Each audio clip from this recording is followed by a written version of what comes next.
best grooming cutters for you, Just so natural and handcrafted too. We wanna help be a swagger, style, class, and luxury. Make our products that are made for you with high quality, yeah. So get in style with the black, yeah.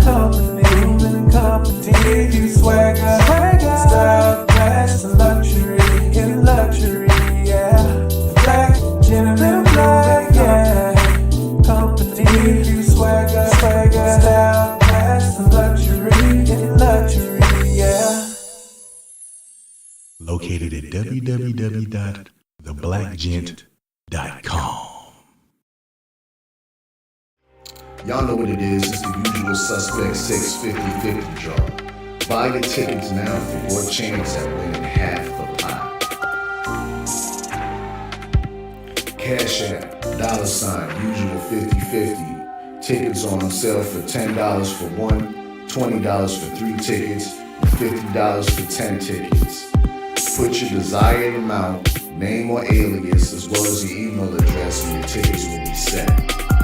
We announce the winning ticket numbers every other Friday on Supreme Beach Boxing Talk Bullshit on the Beltway, 8:30 p.m. Eastern Time. Remaining proceeds will go directly to the LDDC meet and greet in Las Vegas. Shout out to the LDDC. And remember, it's a usual suspect tag. Y'all know what it is. It's the Find the Boxer game. Purchase a box for a chance at winning $500. One of 54 boxes has a missing boxer inside. Purchase your box or boxes by Cash App, $ usual 50-50. Include your box number, name, and email address. Your box number will be confirmed and sent directly to your email. Each box is $20 with a 1 in 54 chance of winning. Remaining proceeds will go directly to the LDDC meet and greet in Las Vegas. Shout out to the LDDC. And remember, it's a usual suspect tag.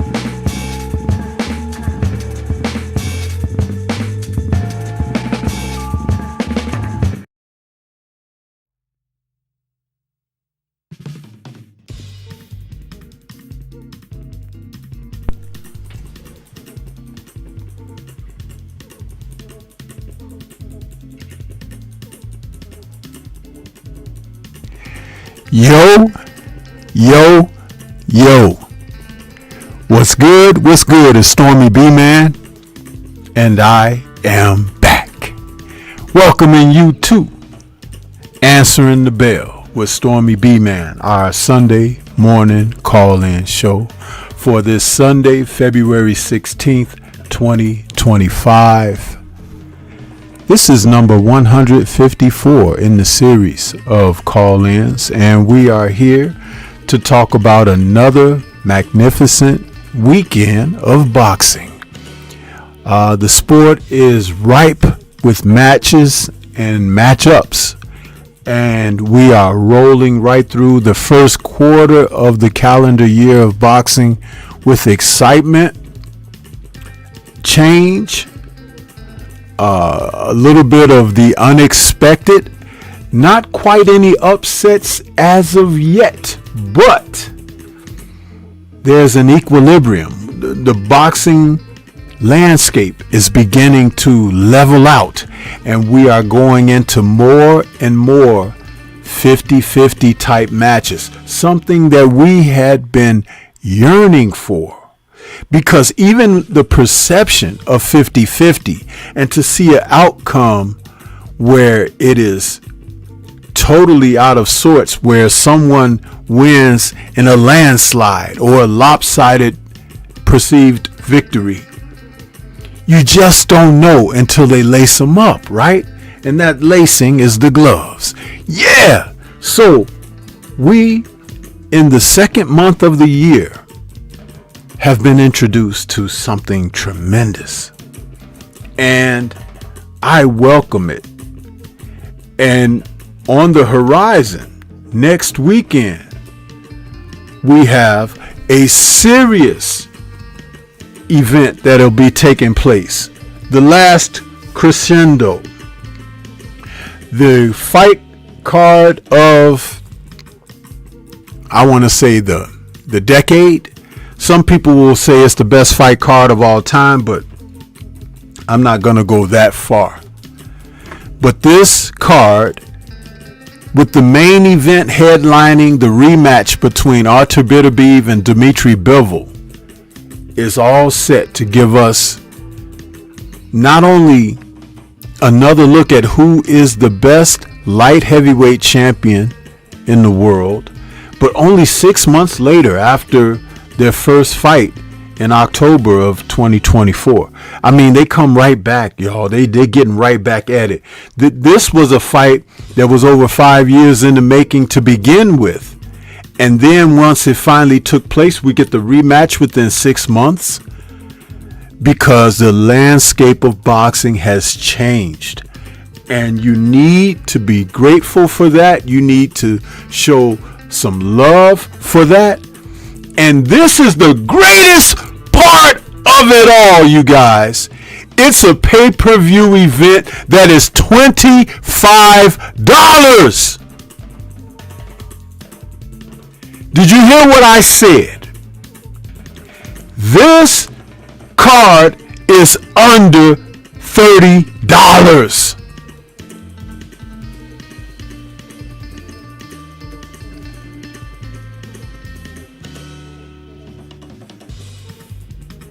Just let that marinate for a moment. Because you ain't ready. You ain't ready to hear the truth about our beloved sport of boxing. Huh? You ain't ready. Because all the complaining and whining and crying, especially over your guys that you like, your favorites, huh? Who don't even want to participate in these type of events because they're afraid of a change in their numerical order. Huh? Maybe something in the loss column, huh? Something like that. As simple as that. When you are a born loser, if you don't accept God into your life. How about that? Do they got it misconstrued? Huh? So you worried about wins and losses? Wins and losses are a part of life. Yeah. A part of life, man. When you slip and fall down, is that a loss? Yeah, you lost your balance. Huh? When you opened your eyes today and decided to come and sit down and listen to Answering the Bell, is that a win? Absolutely, because he touched you to wake you up this morning. Yeah, you had nothing to do with that. You were not in control of that.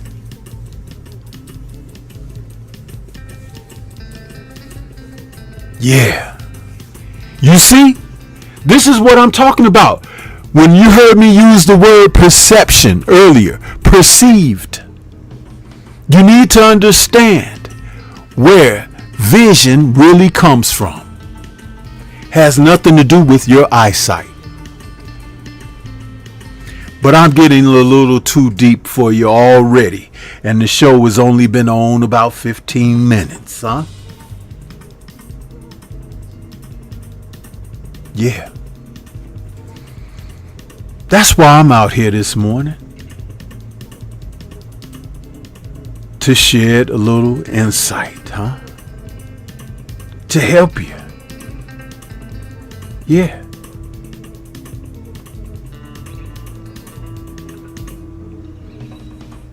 Smash my like button as you come into the building. Show some respect. Huh? Wipe your feet. Shout out to my brother Blue Blood. Take your hat off. Huh? Shout out to the nappy heads out there. Yeah. Don't come into my house wearing your hat or so much hair on top of your head that you look like you got a hat on. Huh?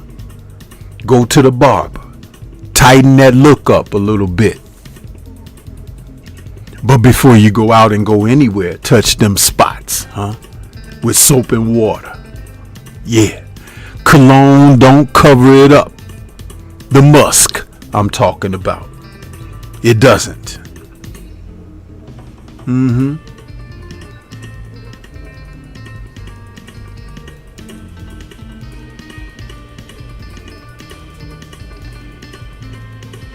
Yeah.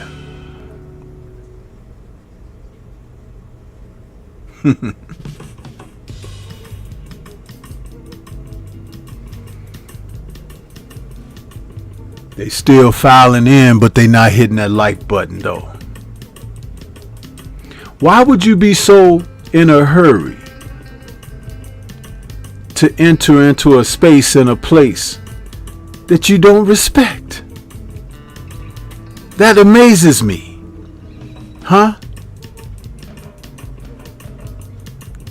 Why not just take the crack pipe and fire it up and go for what you know?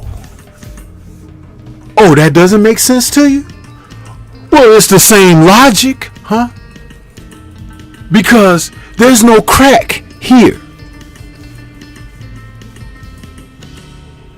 But the behavior that you display is rather crackish. Yeah. Showing up around these parts for what? You think that I can't see you? You've shown me. Shown me everything. Remember when I talked about vision a moment ago? It has nothing to do with eyesight, but insight. Yeah.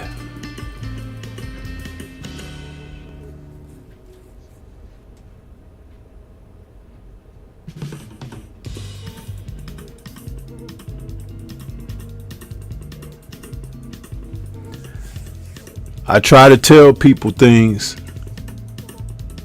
but they don't pay attention, Just like when you were in school, you didn't pay attention then, Now as an adult, you think that you've conceptualized it, You don't have a clue. That's why a lot of them pass through school, even have a diploma. But that don't mean they learned a damn thing. Yeah. Salute to my brother, Main Event Mark, for becoming a member of the Patreon. Thank you so much, Mark. Thank you so much for your support. Yes. Yeah.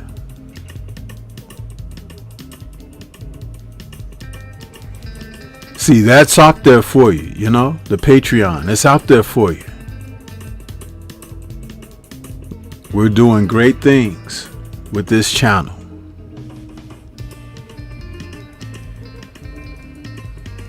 We can leave YouTube behind, believe it or not, where they should be, in the rear view. Picture me rolling. Shout out to Tupac. Yeah.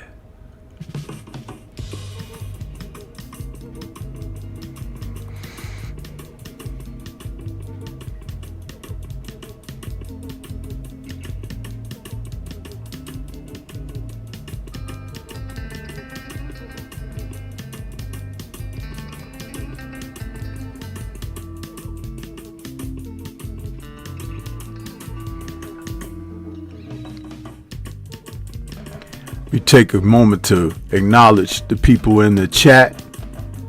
We got a little roll call going for you this morning. Universal Truth in the building. Salute to you, Universal. Good to see you. Main Event Mark, Mahari Nation Sports Podcast, and salute to your mom, Mahari Nation. Salute.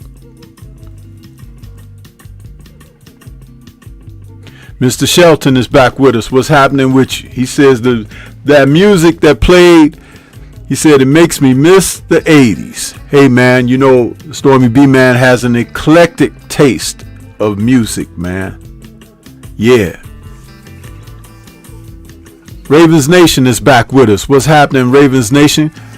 KG is in the building. The good doctor. He says, hashtag Supreme Beast Boxing Talk. Hashtag US 6 and salute Stormy. Hey man, what's good with you this morning? What's good with you? Queen 71 is back saying good morning everyone. What's going on, Queen? Good to see you out there. Black Martial Arts Society in the building saying salute and smash that like button. Antonio MMA back with us saying salute Sensei. Kano Local TV was in the building saying salute to all. Jamal Davis says salute Stormy. It's a pleasure to catch you live. Hey man, that's what's up. Glad to have you here. EJ is back saying, Stormy B man, salute Sensei. What's happening? Kamaran Fields is out there saying, salute Stormy and chat family. Let's see what else we got going on. Boxing and Barbecue, my brother, is out there this morning saying, good morning, Stormy B man. Good morning to you. Kamaran is reminding, like before you type. Yeah.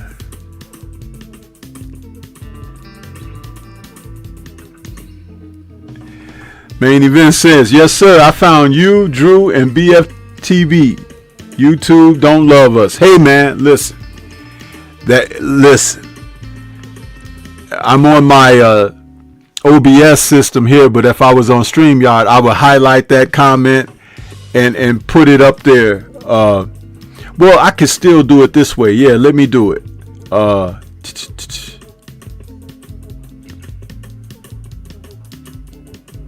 There we go. How about that? I pinned that. He says, I found you, Drew, and BFTB. YouTube don't love us. And you know that's a fact, brother. You know that's a fact. Yeah. I couldn't highlight it, but I could pin it. So I was going to say, if I could highlight it, being on StreamYard, I could just highlight it and leave it up for as long as I want and then take it down. But I'll just pin it for now. But yes, Main Event. We've been trying to tell people. I had almost 100 members on my YouTube channel before they demonetized the channel. And I've asked and encouraged anyone that want to show that same support, just become a member of my Patreon. There are certain tiers. The prices are over there. You can become a member for as little or low as what you choose. However, the real support is there because, first of all, there's no one getting a cut of that. What you're giving is being given and going straight directly to the content creator. You don't have people who are running interference because they have bias and prejudice and shown bigotry through this process of creating on this platform. They can't touch it over there. And I can say what I want over there. And I can play what I want over there. Even though I don't reuse anyone else's content, I can reuse the hell out of it over there if I decided to. Yeah. How about that? You can't break what you didn't make.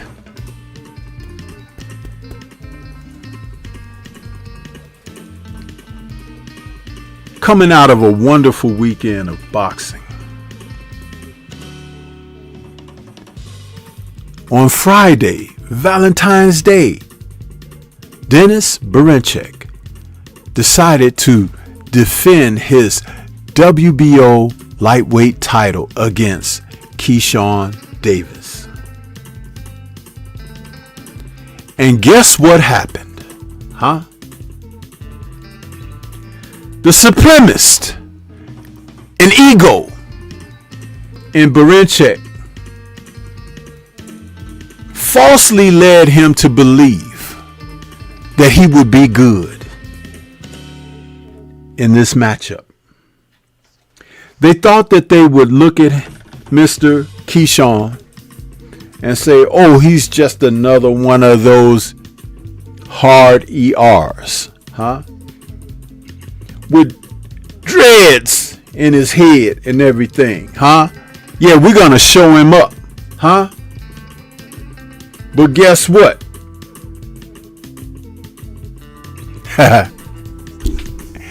Keyshawn shows up fight week with a haircut.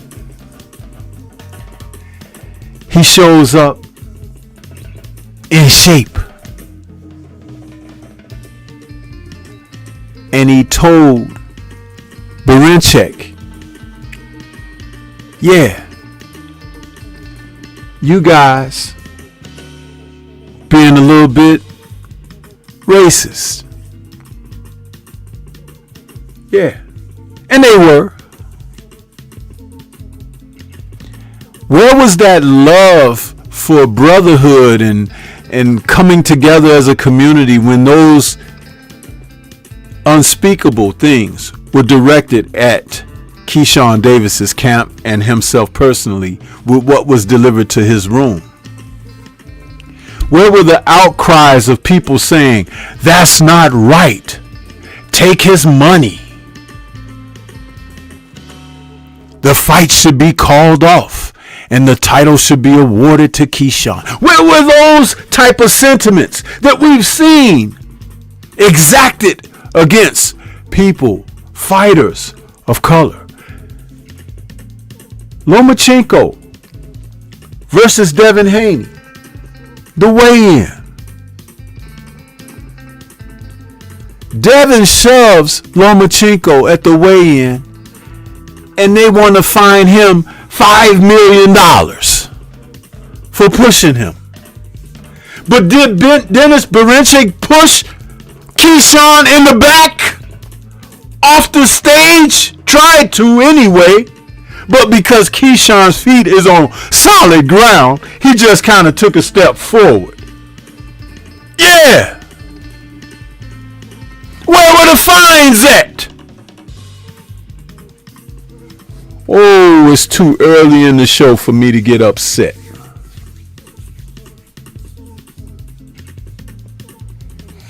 Salute to my brother EJ out there in that Cash App.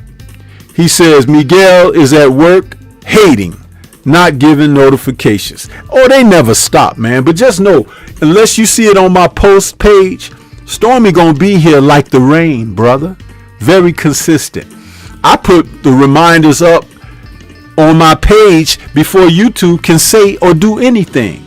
The whole week worth of planned out shows and videos and messages to the community. But see, if you don't know, now you know, huh? How about that? Time nor Stormy waits for no one.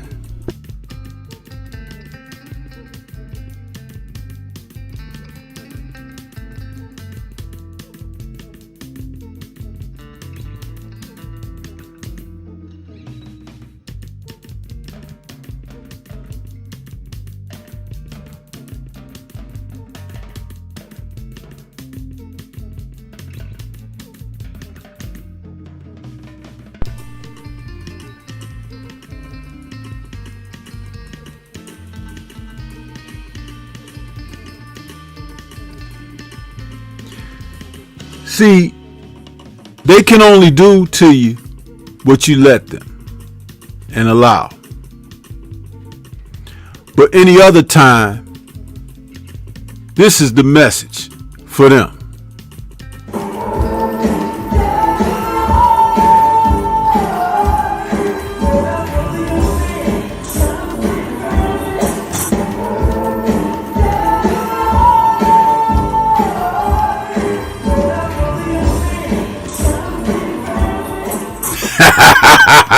Yeah! Yeah!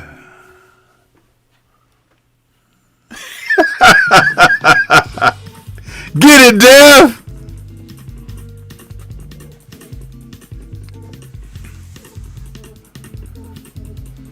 That's how you deal with foolishness, huh? You stomp it out. You stomp it out.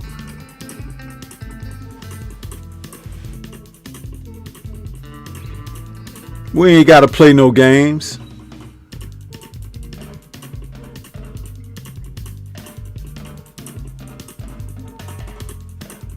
Yeah.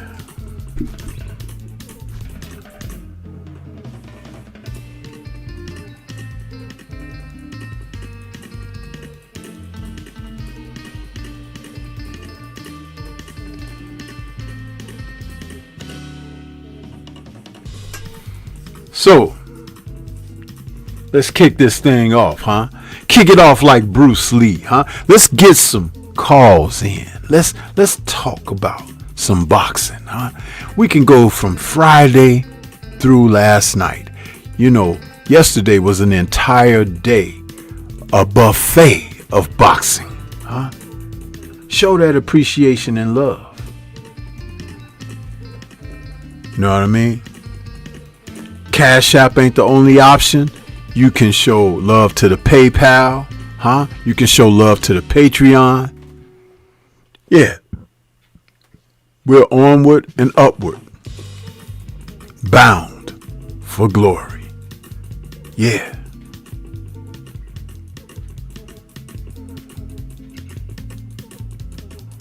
Let's get it.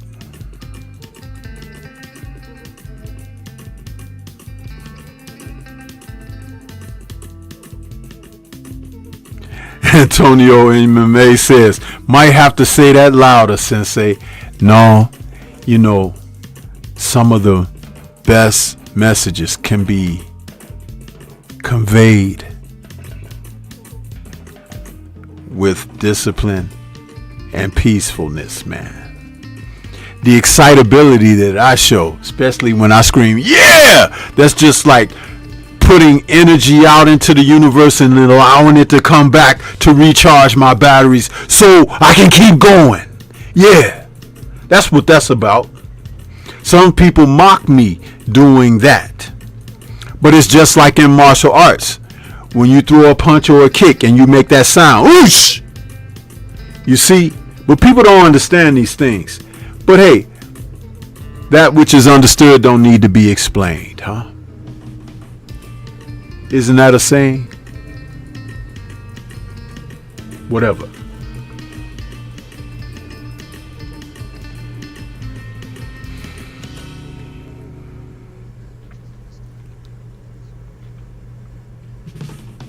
Yeah. So the phone lines are open. Over 60 something people have been in here already this morning. But nobody wants to call already. What is that all about? Huh? You blind peepers. Bush riders. Huh?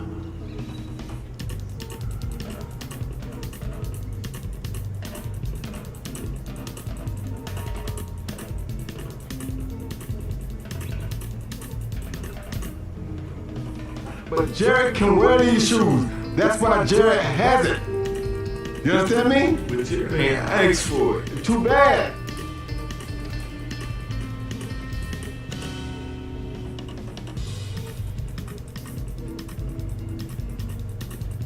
I'm 23.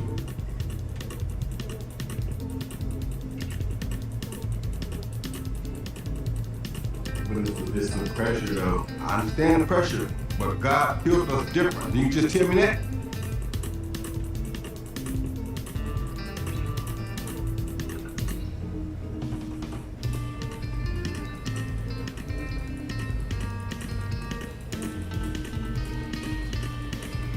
See, half of them out there, they just looking at the screen.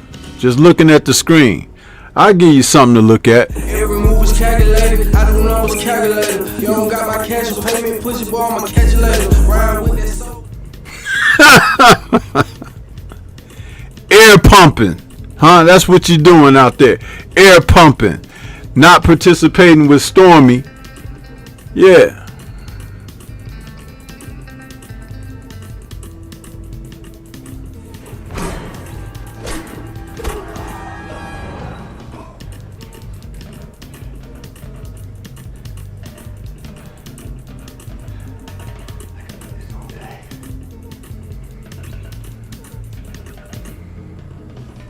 Yeah.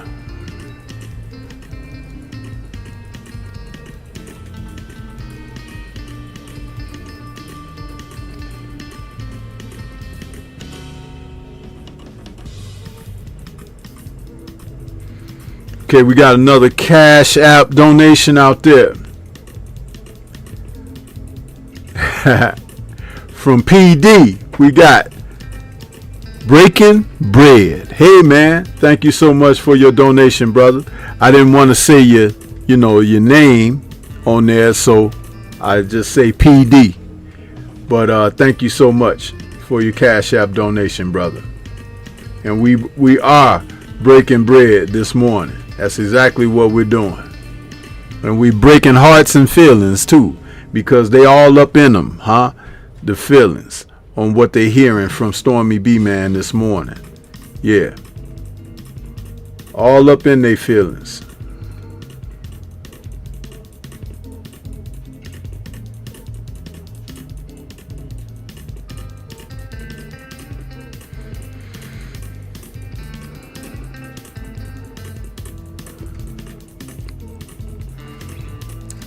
Now, as I said, phone lines open. 70 people, 33 likes, 22 concurrent viewers. The numbers just ain't adding up, you guys. And I was never exceptionally in math, but it's my calculations are not off, huh? Not in the least. So what they doing out here this morning? What they doing? I'll tell you what they doing.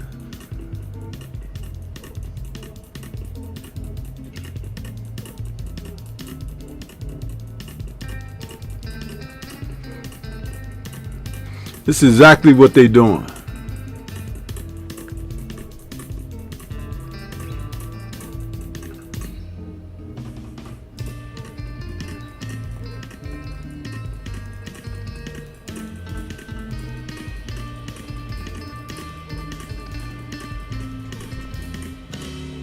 Hold on, Boxing and Barbecue. Let me double check something.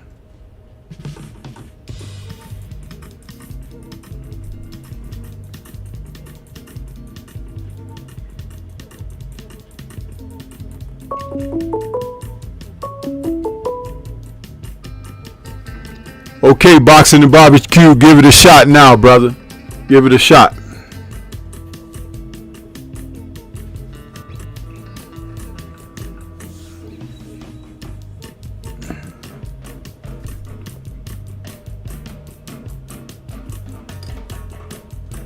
Yeah.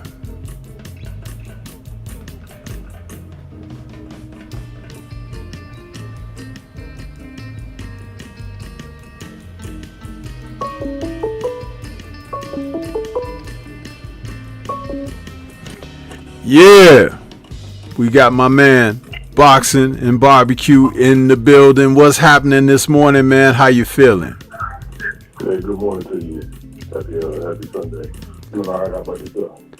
I'm doing pretty good, man. I'm doing pretty good. Complaining ain't gonna change it anyway. You know what I'm saying? But no, seriously, I'm doing pretty good. I woke up with great energy to do the show this morning because we are really in a renaissance period of boxing, and a lot of people are not aware of it, bro. But I'm enjoying it wholeheartedly. Yeah, I think so far so good. The year has started off pretty decent with regard to boxing, but I'm excited to see what this year brings. I guess you know what I'm saying. It's too early to call it right now. You can't really call it until after the fact. Once the year's over with, and you say, "Oh yeah, we got some good boxing," but we shall see. But yeah, I think if you don't mind, I would like to start where. Are you still there? Yeah, I'm here. I'm listening. Yeah, I think I want to start with Big Baby Jared Anderson. Okay. In his performance last night, I'm not gonna lie to you, man. I was disgusted. I mean, I didn't really I'm not really the biggest Jared Anderson supporter to begin with, but last night, man, it's like, yo, if you're not gonna get off there and try, why you even, you know what I'm saying? It ain't nothing worse than watching a grown man get off in there and pout. Dude pouted for like, how many rounds was that, with 10? Yeah. Yeah, 10 rounds. He pouted the entire match, you know what I'm saying? I know why he was mad, though. I think part of the reason why he was mad is because he was on the undercard, like one of his fights, you know what I'm saying? Yeah. So, deservedly so. Say again? Deservedly so. Yeah. Yeah, I think that's one of the reasons why he was irritated, you know what I'm saying? And it showed off in the ring. You know what I'm saying? I don't know, it just looked like he didn't want to be there, you know what I mean? It's like, yo, I don't, like I said before, watching a grown man pout, like, yo, if you don't want to be there, then why even agree to the fight? You know what I'm saying? And furthermore, I do believe that the dude, I forget what his name was, but whomever his name was, Carlos. I think he could have won that fight. Say again? Carlos, the guy, his opponent, yeah. Yeah. I never heard of him before, but I think if he wanted to, I think he could have put up a better fight, and he might. You know what I'm saying? I think at one point it looked like he had hurt Big Baby. You know what I mean? I could be wrong, but you know, if he had put up that same type of fight that he did off in the last round, and like different points throughout the fight, like when he was actually engaging Big Baby and actually wanted to fight him, Big Baby like he was having troubles. Mm-hmm. I think that's one of those things that you know, if you make Big Baby uncomfortable, I think you could beat him. He could be beat. You know what I'm saying? I think he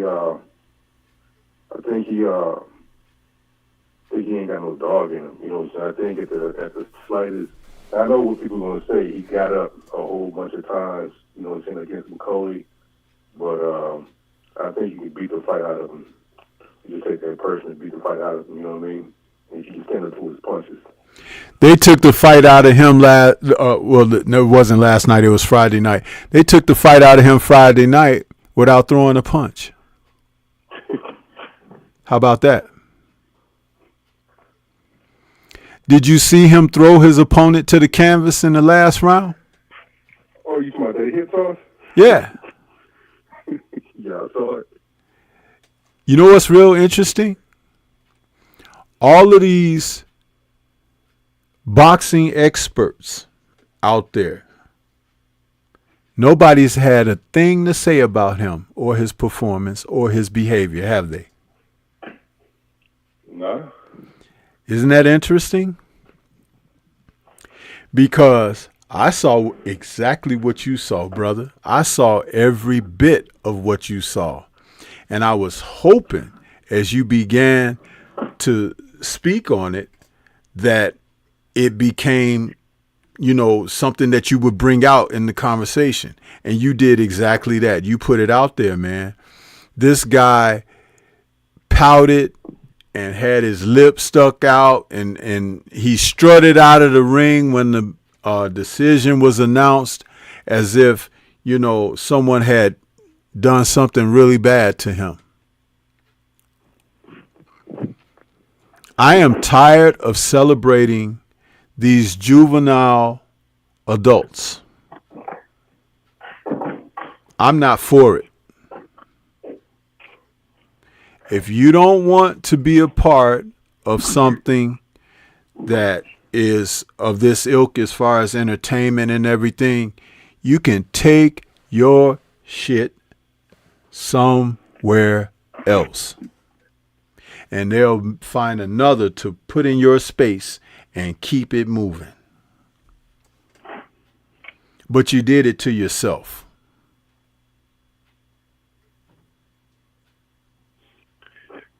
Yeah, I wasn't really up on Big Baby to begin with. You know what I'm saying? Something about his skill set, it just, I don't know, it just didn't sit right with me. You know what I mean?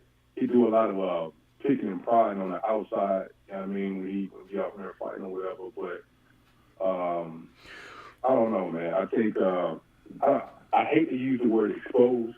You know what I'm saying? Because I think that term is probably overused a little bit. But I do think Macaulay exposed something about Big Baby, man, that if you can get if you can get in his head mentally, you know what I'm saying, you can take the fight completely out of it. You know what I mean? I think that was to drive that point home even more is by those little clips that you be showing, right? When you show Roy Jones, you know what I'm saying, talking about him having a breakdown, talking about I'm only 24 years old. That's craziness. Yeah. You know what I'm saying? Nobody trying to hear that. You know what I mean? So he got a whole animal. What's them dogs called? Comfort animals. Comfort animal. Yeah.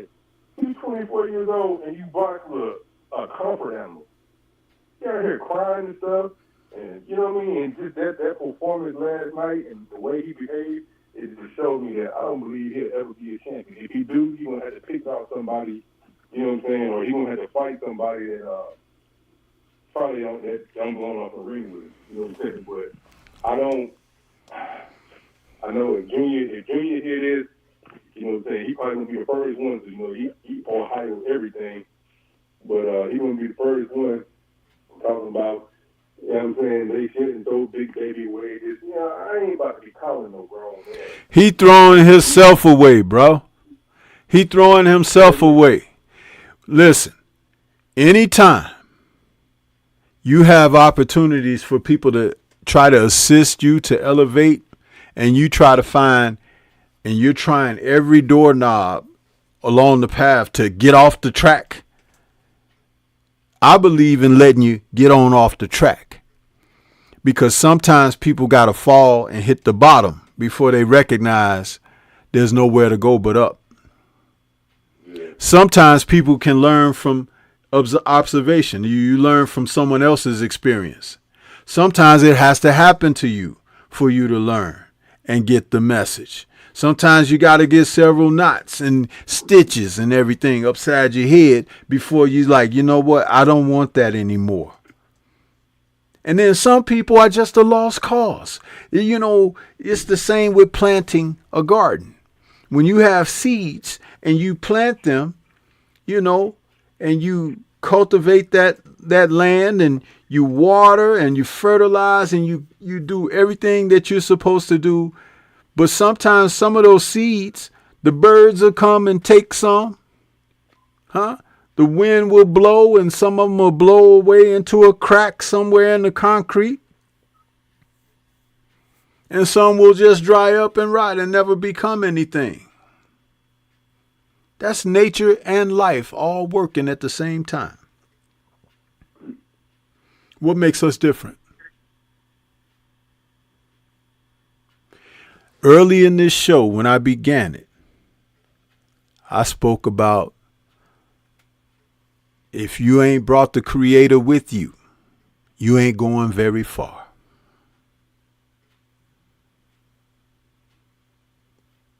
That's real. Many people don't want to receive that because we're living in a world of utter darkness. But if the Creator is where the light stems from, why are you going deeper into darkness? That makes no sense to me. It's as evident as these people who are out here watching my show right now and will not hit the like button, but they be here before you every freaking Sunday. Every time I go live. And you followed my channel for a long time. We've even done interactions together and everything. We talk behind the scenes. Have I not been consistent in each and every turn? Well, you definitely consistent. And these people are consistent in their BS. Following around for what? You don't go where you don't like, huh? If you took some nasty smelling gases and kind of pushed it into a hose where it would fumigate an elevator and send the elevator up, there'll be people get on that elevator and they say smell those gases. Oh, what the hell is this? And they get off. Then somebody will get on there and try to hold their breath. And then somebody will be on there talking about that really smells horrible, but they constantly inhaling. Man, I've never smelled nothing like that. What is wrong with people, bro?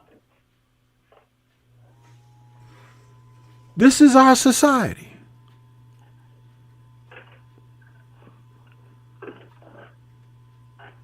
And then you have Jared Anderson's. And you got people who will love him and defend him. If they're family, I could totally understand that.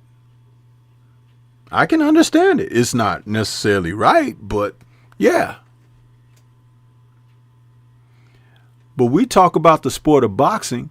I'm watching boxing and I'm seeing what he's doing and I'm saying that's BS. I don't want to see that. Get that off of my screen. Don't bring him back. Because the next time he might do something even more whacked out than what he did this time.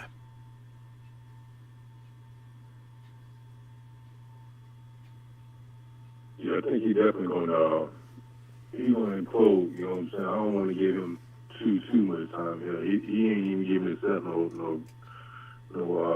time, no credit. So he ain't gonna spend the time I don't want to spend the time away from. You know, I just say that you know what I mean. I'm ready. I don't want to sound ready for the man to be out of here, but you know what I'm saying? I just don't see no more. I don't see him being any type of continuing to be any type of threat to anybody. You know what I'm saying? He's just gonna be that person. You can get him out of the sport of boxing. You know what I mean?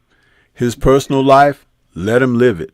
But don't bring him in on these cards and these events where other people are vying for the same opportunities and the financial opportunities at their disposal and everything. Why should they be deprived of something because someone like that is in the middle, in the way? Why? Yeah, I was surprised when I was watching the folks, when I was watching the card bill, I was surprised. I didn't even know Anderson was on that fight. I didn't know Malecki, whatever his name was on that. Yeah. I didn't even know Abdul was fight. You know what I'm saying? Mm-hmm. So that was a good thing. And to your point that you made a couple weeks ago, with regard to Turkey, now I'm one of those, I guess you would call Turkey haters. You know what I'm saying? But I will admit this: I do believe that that fight, that card last night, and just the cards in general, has been a response to that Turkey has been putting all those different fight things on those cards. You know what I'm saying? So I do appreciate that. Mm-hmm. So that was good to see. I do believe, though, I think it's a double-edged sword, right? Like all those names that Turkey's have on his card. What about the prospects? You know what I'm saying? Like, will there be a platform for prospects? So let's say, for instance, Turkey gobble up all the promotional companies and he get exactly what he wants. You know what I'm saying? What's to stop him from saying, okay, well, you know, I don't want, you know, prospects or contenders, yeah, I mean, built up on the card or whatnot. So I do think about stuff like that. You know what I'm saying? Some of the names that, you know, that not big names getting their shine. You know what I'm saying? Like, it's going to be a lot harder for us to kind of like, unless, you know, you get like a PBC or a Top Rank or, you know, whomever else, you know, to start making cards, smaller cards or whatever, for less known fighters. But those one of the things I think about with regard to like wide receivers. You know what I'm saying? Turkey taking over the boxing game. Or, you know, No. You've already answered your own question. First of all, in each of his Riyadh season events, there have been young fighters opening up those cards. Second of all, the promoters, Matchroom, Boxer, Queensberry, Top Rank, Golden Boy, Salida Promotions, and so forth, because they're vast majority of promoters. They will have to start to put their fighters back on track to prepare them, because you can't throw a guy that's green in there with seasoned veteran contending fighters. But you will have to step up the level of product that you are promoting. In other words, you can't just be feeding a guy a series of cab drivers and Uber drivers and things like that to build a KO record and ratio to present them as good, because, see, that started with the Mike Tyson era. Mike Tyson came along in 86, where they made him fight so many times, but he was fighting against guys that he could get good, quick knockouts and look spectacular doing it and everything. And it was like making a demo tape to market him. He wasn't toiling like some fighters do, going through the ranks and fighting tough, hardened contenders. He was knocking out dudes that it's like, it's so funny because Tommy Morrison fought a lot of the same guys that Mike Tyson fought and got the same freaking results, but people don't remember that. Because Tommy could punch like Mike could punch, but he couldn't fight. And Mike couldn't fight either, but he could punch. Do you know, I just had a conversation with one of the brothers behind the scenes just yesterday. Do you know that Mike Tyson never had a knockout after the 7th round? Isn't that interesting though? Because if he is knocking people out beyond the 7th round, what is that telling you? Oh, his power carries late. He can fight until the end, right? But that's not the case. And the Razor Ruddock fight, when that fight was stopped by Richard Steele, it was controversial because a lot of people felt like Ruddock had acquitted himself enough that he didn't deserve for the ref to just jump in and stop that like that. But you find out, you go more, and you see that come the 10th, 11th, and 12th round, people are knocking Mike out. Just interesting, food for thought.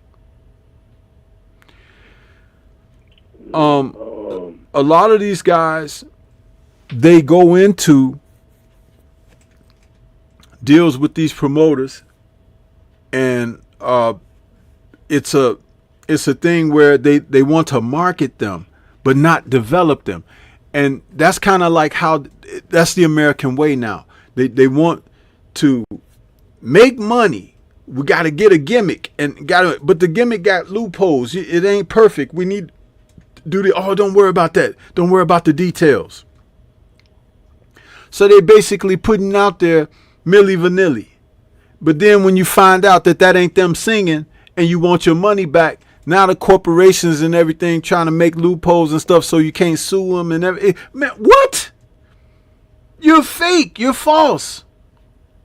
And this is what it's been. So I can understand that your concern would be that the young fighters and what's going to happen. Do they need a platform? Dude, the platform is boxing.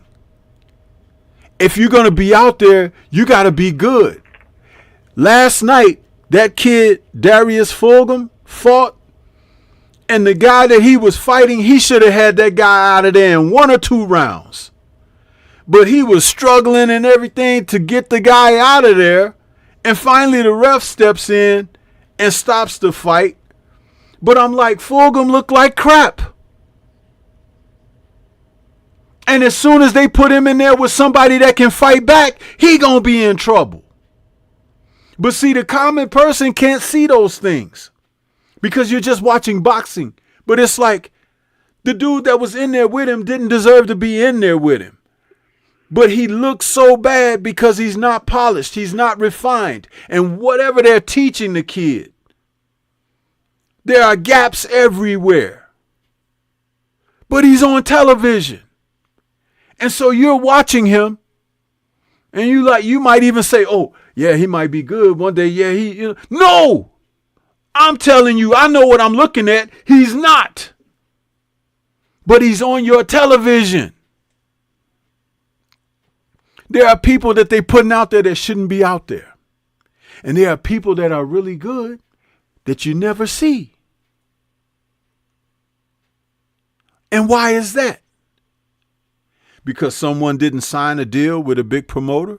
Because someone didn't have, an envelope to pass to say, hey, can we get into the dance? Can we get it to the party? Yeah, it works just like when you're a bouncer at the club and they let certain people in and they don't let other people in. It's the same crap. That's our society. It's real. And it's around you every day. But most people don't even want to pay attention to it. It's like, oh, it's just, well, that's how things are. They don't have to be that way. If somebody say, hey, enough of the bull crap. Hey, let's stop this mess. I ain't supporting the foolishness. I said during this show, this fight coming up on the 22nd is $25. But they're telling you it's the best fight card in history. I know that it's not. But it's $25.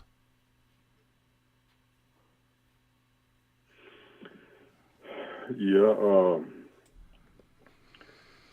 prospects getting visibility, contenders getting visibility, any other fighters that's not a major name getting visibility, that's only one of my concerns. There's other stuff that I have apprehensions about with regard to like turkey and riot season. I know that, millionaires, billionaires, 100,000aires, they don't lose money for the fun of it. You know what I'm saying? I do believe that, there's ulterior motives. You know what I mean? I don't know what they are, but, I just know that before I start hopping on the bandwagon, you know what I'm saying, when something don't smell right, it usually ain't right. You know what I mean? But like you said, we getting the fights that some of the fights that we want. The prices are coming down, you know what I mean, with regard to some of the fights that we want. So, you can't complain about that, you know what I mean? But at the same time, what the repercussions will be, you know what I'm saying, 5-10 years from now, you know what I'm saying? Oftentimes people really don't think about what the repercussions are, you know what I'm saying? They can't see into the future. They can't see past, a month from now. They can hardly see past 2 weeks from now. You know what I mean? So right now we getting what we want, but you know what I'm saying? Who's to say what that's going to look like, a couple years from now? You know what I mean? So, but we'll see. Well, when you talk about getting what you want, that can be toward a personal individual's taste. What do you want from boxing? What do you want to see in boxing? Like for me, I always thought if you just go back to before the Floyd Mayweather era, that boxing was still, it's always going to be some controversy. It's always going to be something, but there was a sense of what came before being consistently prominent. The Floyd Mayweather area, something changed about that. And it became more of, let me see if I can fool the people. If I can give them something that make them think that they're really getting something, but really I'm holding out and not giving them the best of whatever, then and they accept that and I can thrive in that, then that's what I'll do. There was a time in boxing when in a particular weight class, I don't have to even define which weight class it would be, but you would have one guy that is skilled, touted, thought to be a world beater and maybe a soon-to-be champion. Then you have a champion that is like, I'm the best in the world. I want to show the world why I'm the best. And these guys could come together and they would put on a show and make you feel hot. Like, wow, that was really something. That was great. And then there are other contenders waiting their turn. I can beat those guys. All of that went away. Sanctioning bodies come up with a belt for you and a belt for you and a belt for you. And then they come up with regional belts and a belt from this part and the interims and all of that. They water it down so much that nobody has to aspire toward greatness anymore. All they have to wait for is an opportunity. This guy is going to move up. The belt will be vacant. This guy is, what do they call it? Releasing the belt. He's giving the belt up because he don't want to pay sanctioning fees. So you got guys that are fighting for vacant titles that they didn't win from a real champion established. And he built a record of beating up men out of bakeries and stuff like this. And it's like, oh, he's this and that, but he's really not. And then you have someone that may have had a great amateur standout career and they're lost in the shuffle because certain guys have had an opportunity because envelopes got passed and stuff like this, the sanctioning bodies. Why aren't the same top 10 fighters in each sanctioning body? You got some guys that are in it and some guys who are not. Some guys who are at a higher number, some guys who are at a lower number. And some guys who are at a higher number at the lower number in the other sanctioning body. How does that shit work? So you don't even have to aspire to be the best, but you're out here and you see certain guys continue get title shots, leapfrogging over people who deserve a title shot. They talking about Canelo fighting William Skull. How did William Skull leapfrog over Christian and Billy? Explain that to me. We've been talking about Billy for like 2 or 3 years. They just started talking about William Skull a year ago. William Skull should have fought Christian and Billy. And then the winner of that gets Canelo. But this is the foolishness. And I keep saying, you think you know what you're looking at, but you don't. Benavidez and Morrell both moved up at the same time because Canelo wouldn't fight them. Why does Canelo still have belts? Why? Benavidez was a WBC champion and lost the belt on the scale, but he deserved, after fighting 3, almost 4 title eliminators, to get a shot back at the title that he lost on the scale. But Canelo and the sanctioning body who loves him says, well, you know, if Canelo don't want to fight him, we can't make him fight him. But you can make him no longer a title holder. Why not? Morrell had the WBA. Canelo wouldn't fight him either. I mean, I'm seeing a pattern here where someone is holding up the sport. But where are the people and the outrage and the denigration for, like, get him the hell out of here because he's holding up a space? Do you know that, like I said earlier in this show, Bitterbeef and Bivol, they were supposed to fight 5 years ago. But the reason they didn't fight, Suleiman was holding it up. The WBC president, he wouldn't let the fight be made between Bitterbeef and Bivol. Oh, because, you know, he's from Russia and, you know, we're not supporting it. What? Since when did boxing and politics, if you want to get all into that?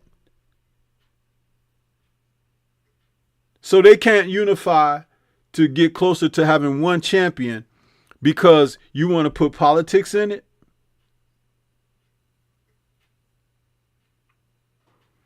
This stuff is just ridiculous. And they say these things to the public and the public be like, yeah, you know, that's true though. Yeah.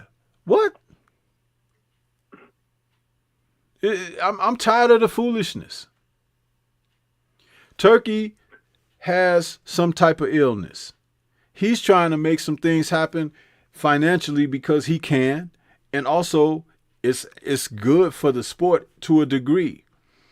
But if no one wants to look at what's most important for these fighters, it's not padding their pockets with as much paydays as they could get. Why is somebody talking about unionization of the fighters, health care and benefits for them, to take care of them? Why aren't they talking about having a pension for the fighters? That can be founded. Why aren't they talking about immediate assistance in all bouts, wherever you're fighting in the world? There should be medical assistance and everything ringside, because this is a sport where once you walk up those stairs, you might have to be carried out down those stairs. See, there's plenty to really cover and be on top of for the sport, more so than just whether this is going to be flash in the pan or whatever. But what I do like is the consolidation of bringing things under one umbrella, because eventually that could lead toward some of what I just discussed. And I said this before. Riyadh season events, which he's now going to have around the world, not just over in Riyadh, Saudi, those events can also be consolidated under, like when world championship bouts are taking place. If you are a champion through the Riyadh season events, you become ring champion. That's the world champion. Guys who, like Bitterbeef in this situation, he's undisputed right now. If he beats Bivol in a rematch, he's undisputed. That's the ring champion. That's one champion at light heavyweight. You could have WBC, WBO, IBO, WFA. It don't matter. He's the man. And if you can't inspire to want to beat him, but you only want one of those lower titles because you know he's a hell of a challenge to go up against, that's saying more about you than it is him or even sanctioning bodies. And fans, so-called supporters of the sport, need to be able to express that as well, to show some intellect, to know that, you know what, you guys are not fooling me with these world title fights. I see them as what they really are. Usyk is the real world champion.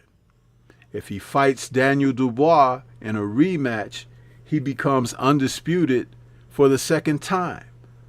That's unheard of. 2-time undisputed at heavyweight. It wouldn't surprise me if that's what he's trying to set up the entire time.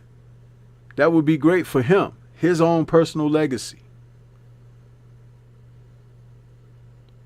But a lot of people are not looking at boxing the way that it's like you're looking at the wrong things, and they're supporting the wrong guys. Guys who are trying to rail against all of this. You can't stop the fact that the wheel has turned now and it's going in a direction that you got to fight more competitive fights. If you've been a guy who's been eating and living high on the hog, but not putting a lot on the line, your days are numbered. And when you going to get mad? You get mad because it's changing. You didn't get mad when it turned away for your convenience. Ethics. Be at the base of things. And you're starting to see the true colors of a lot of people. The true colors.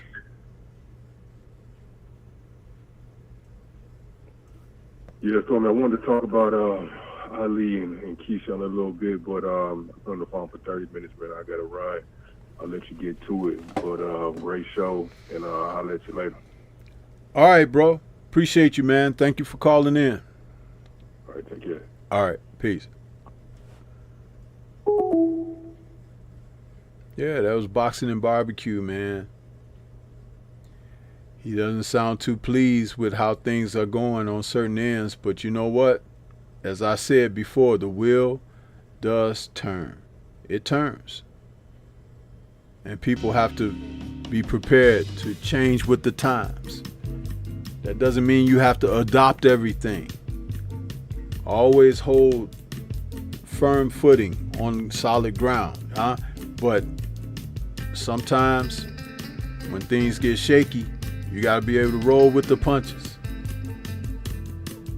Yeah. Lines are still open. Someone else wants to call in?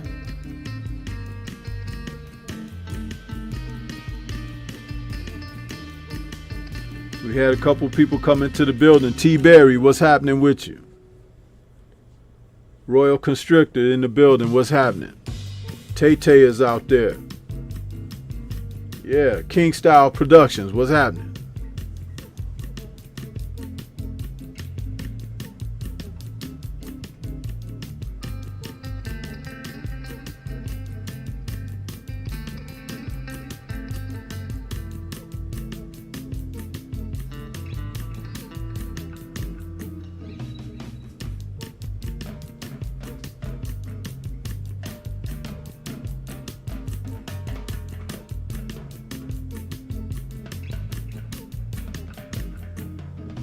So what we got? Come on now. Almost 100 folks. Only 39 likes.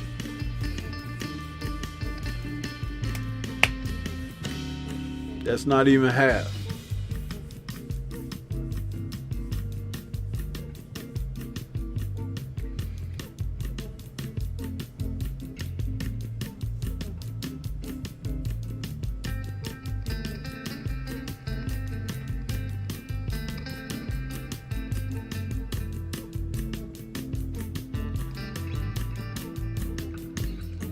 EJ, why don't you call in, brother? You could call in. Universal. Mr. Shelton, if you're still out there. Use that line, man. Use that line. Isaiah GQ, what's happening?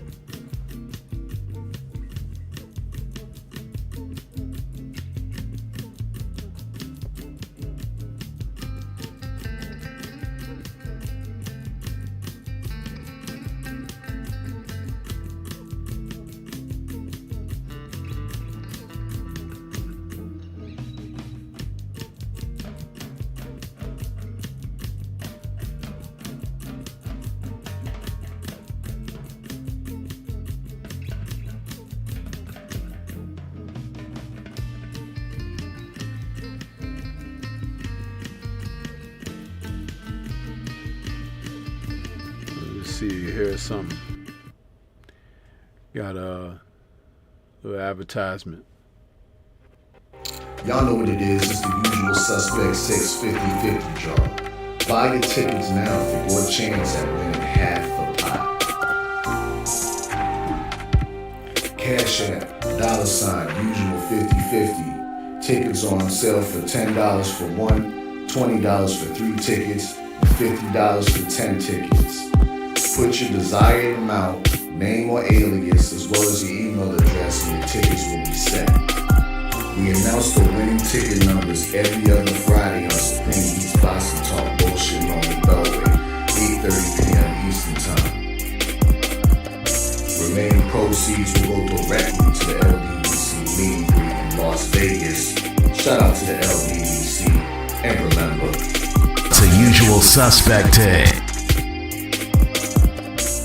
Y'all know what it is. It's the Find the Boxer game. Purchase a box for a chance at winning $500. One of 54 boxes has a missing boxer inside.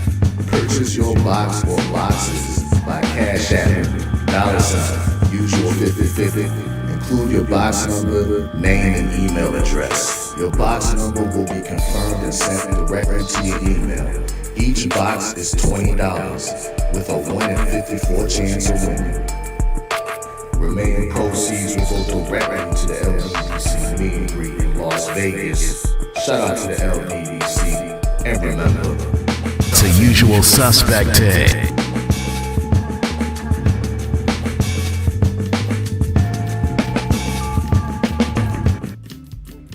Yeah. So,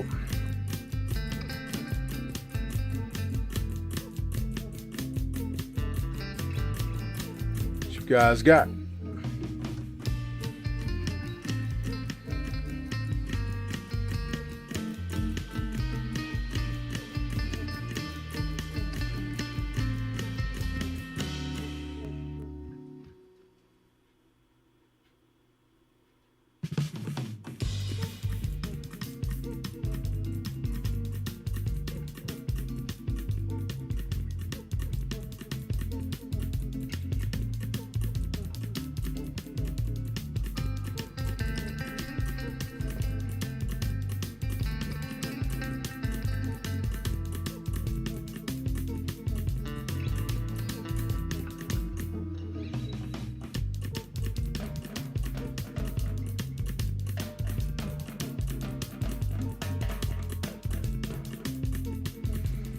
So Keyshawn Davis did his thing Friday night. Took that Baroncheck, balled him up like a piece of paper and tossed him in the trash. That was great. That was great. And then come Saturday, Arnold Barboza went over there in the UK and showed Jack Catterall what's up.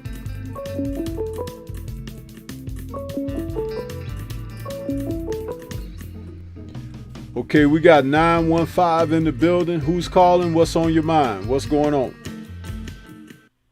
It's EJ. Hey, EJ, what's happening, man?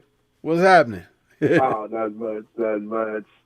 I was just rushing to basically get to a spot at park. I just finally finished my day pretty much. Okay. Yeah, it's good to hear from you, man. I want to just tell you on the air, I appreciate your support, man, and how you've been doing what you've been doing out there. But, you know, I just try to continue to, you know, bring what I bring, you know, and it's really interesting to watch, like I said, the numbers, because I see stuff that you guys don't see, but it's like, it's really ridiculous how many people are really watching this and don't want to, you know, don't want to speak, don't want to take part or whatever, don't want to write in the chat and everything. And then YouTube be playing with my numbers as well, you know, because remember I was posting those cards that would show you like I had almost 1 million views to the channel and all of that, right? I stopped posting that because they started playing with the numbers. How are my numbers up that high, but my subs are that low? You see what I'm saying? It's like they playing games, man. Yeah, most definitely. Because people are not gonna be tuning in to what they don't want to see. Do you understand? It doesn't work like that. Yes, that's true. That's facts. Because one thing I have been noticing, like the last few lives that you had, right? I ain't getting no notifications. I'm like, what is going on with this? For real? Yeah.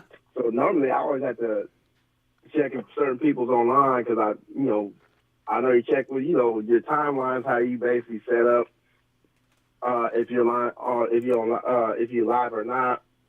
So it just don't. And I would click the little notification to make sure that you for the reminder it still ain't showing to me.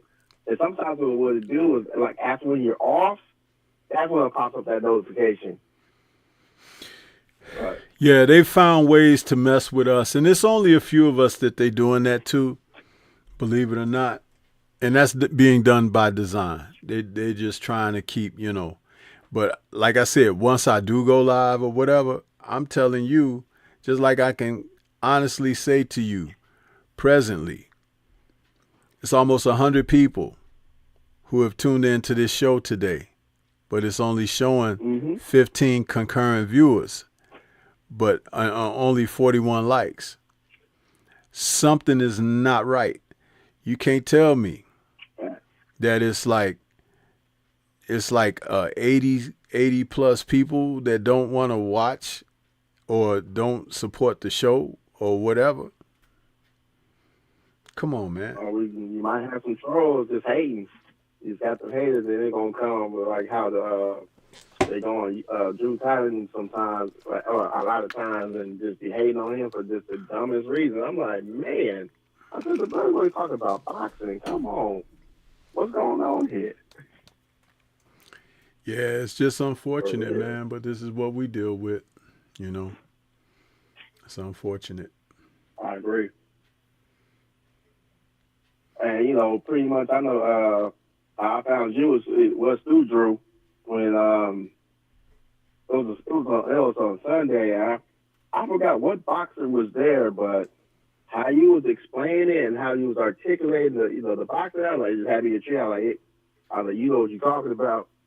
And, you know, I'm still learning, you know, most of it, you know, pretty much because when I was originally watching boxing, that's when Floyd Mayweather, Bernard Hopkins, Wiki Wright, and Jermaine Taylor. I was really watching middleweight mainly. That was really my category that I was watching. But you know, it kind of slipped off, and after Drew got me back in, you know, getting back into boxing. So, you know, I'm just eternally grateful, and that it just made me, you know, get back excited. And, you know, there'd be some fights that like it don't make no sense because it just be slow or it might be a little boring. But I finally understand that sometimes, you know, it's strategy. But how you say it, boxing is it's a science. Right. So I respect it. I respect it a whole lot more, and I just appreciate it. Well, this is what I would tell you, especially if you're finding yourself that you really like boxing. First, let me ask you this. Are you subscribed to DAZN? I recently got subscribed to them maybe about 3 months ago. Okay. DAZN has a couple of channels on their channel where you can, let me see if I got my monitor on behind me here, where you can pull things up. They have, let me get out of here for a second, because this is very important.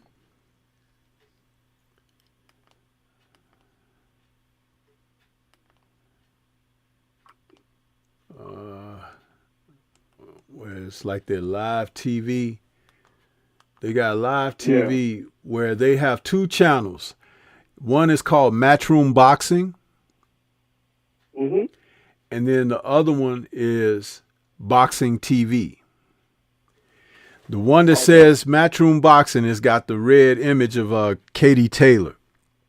The one that says Boxing TV got a blue image with Canelo, Tyson Fury, and what's her name? The young lady.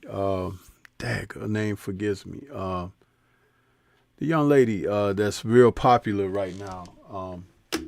Shoot, I can't think of her name. But anyway, those two channels, right? They show boxing all day long, 24/7. Make sure you start watching those. The reason that I'm telling you this is because they'll play some current fights, but then one of those channels focuses on older fights, going back sometimes to the 70s, sometimes through the 80s and 90s.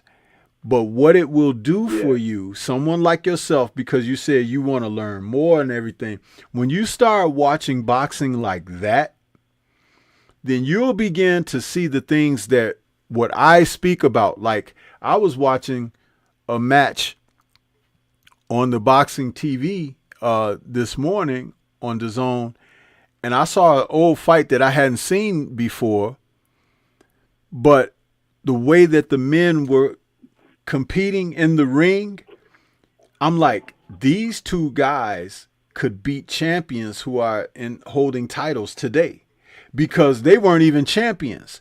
But the way that they carried themselves, the way that they fought, the technique that they operated behind, all of that was something that could separate who they are from that era and who the guys are today. And you could tell where the guys of today aren't measuring up to what those men were doing. See, that's the kind of thing that I try to shed light on, because there's a lot that's missing today.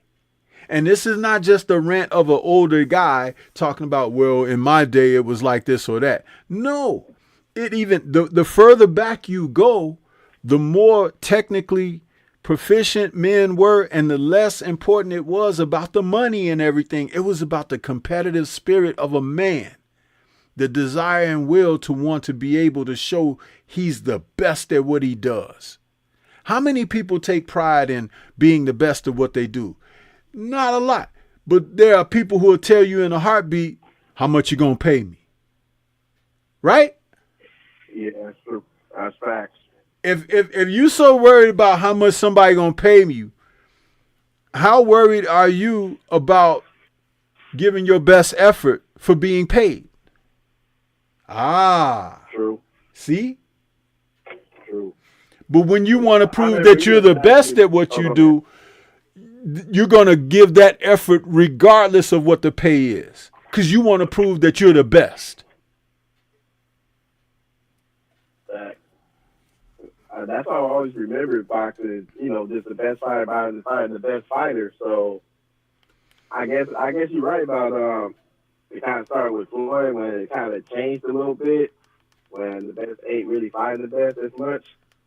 And I'm like, damn, kind of sucks. And after there be some dream fights that, that shit had happened years and years ago, it finally happened. Mm-hmm.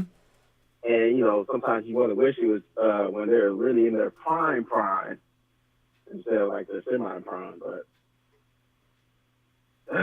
you got to stop me on the politics. So, I understand it a whole lot more. And there's a few fights that I was always wondering why it was not happening. And when you got to start mentioning ducks and the corruption of boxing for certain things, and how scrapbook, you got to say the Three Wise Men, how certain things repeat itself. And, it just, had me more and more intrigued. So, I'm very grateful. But I did see the Keyshawn Davis fight. That was 4 phenomenal rounds of boxing. And, I mean, the champion, I don't know, basically, I think he basically lost it. He gave up the fight in the first round type of ordeal because he really wasn't fighting the same after that. You know what? I'm going to tell you, man, the whole thing is this. When you have fighters and they are at a certain level where it becomes, okay, he's not yet a champion, but he has fought and taken on opposition that will give him a chance to show how good he is or what level he's progressed to. You need to be able to win different types of fights against different types of opposition.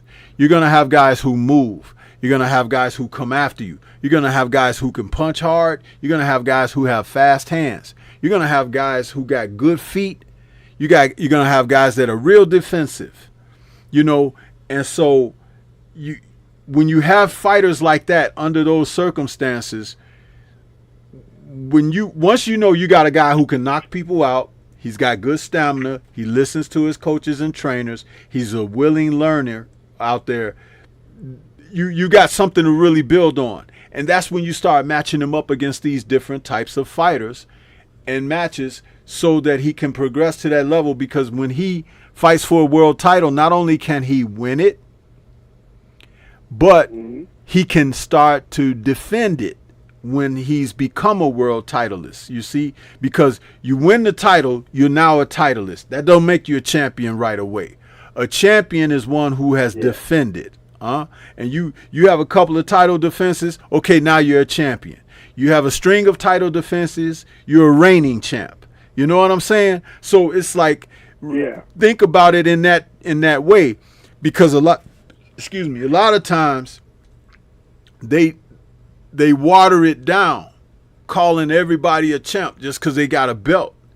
No, everybody's not a champ because he got a belt. They're not. That's why participation trophy society is a bad thing, because just because someone participated, they get a trophy. Well, what's the difference between that person and the person who was on top, who was the victor, who was the winner? You're trying to make it like everybody is the same. No. There used to be a way to separate achievement from non-achievers. You mean to tell me a person that don't study, don't do his homework, don't do anything or whatever, he deserves just to pass as the person who studied every night, stayed up late, had to drink coffee and everything to make his exams, and that's the same?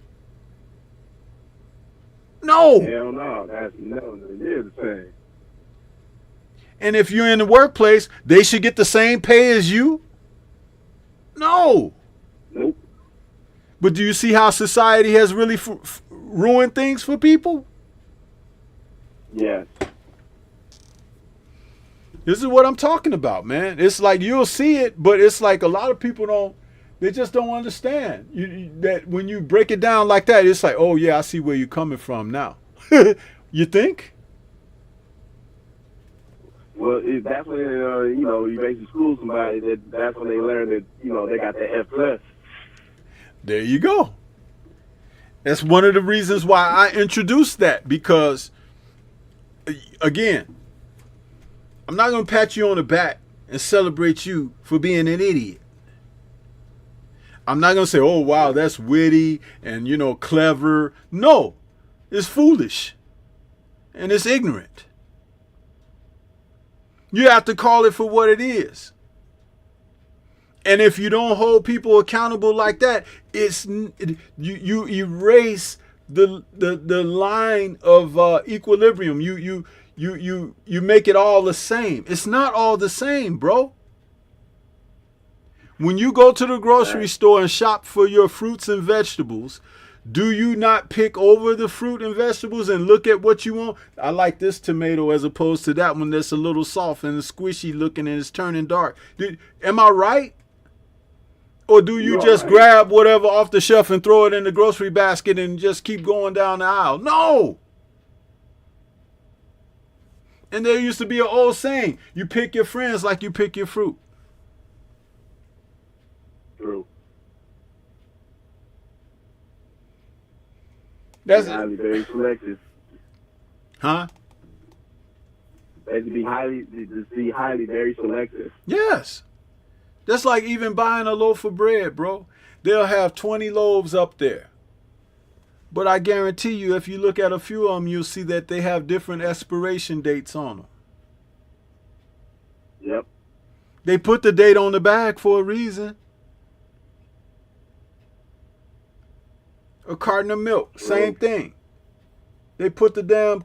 Have you ever gone to the grocery store and you pick up the carton of milk? The freezer will be full of milk, and you grab the one in the front. You look at the date, and today is February 16th. You look at the date, and it says February 19th. Then you look further in the back, and there might be one that says February 28th. Which one do you think you should get? February 28th. You see what I'm saying?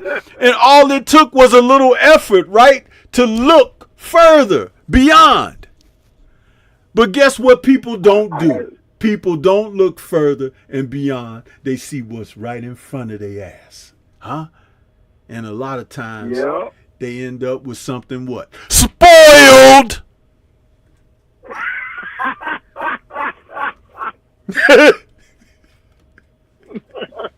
See? That's the greatest analogy you said.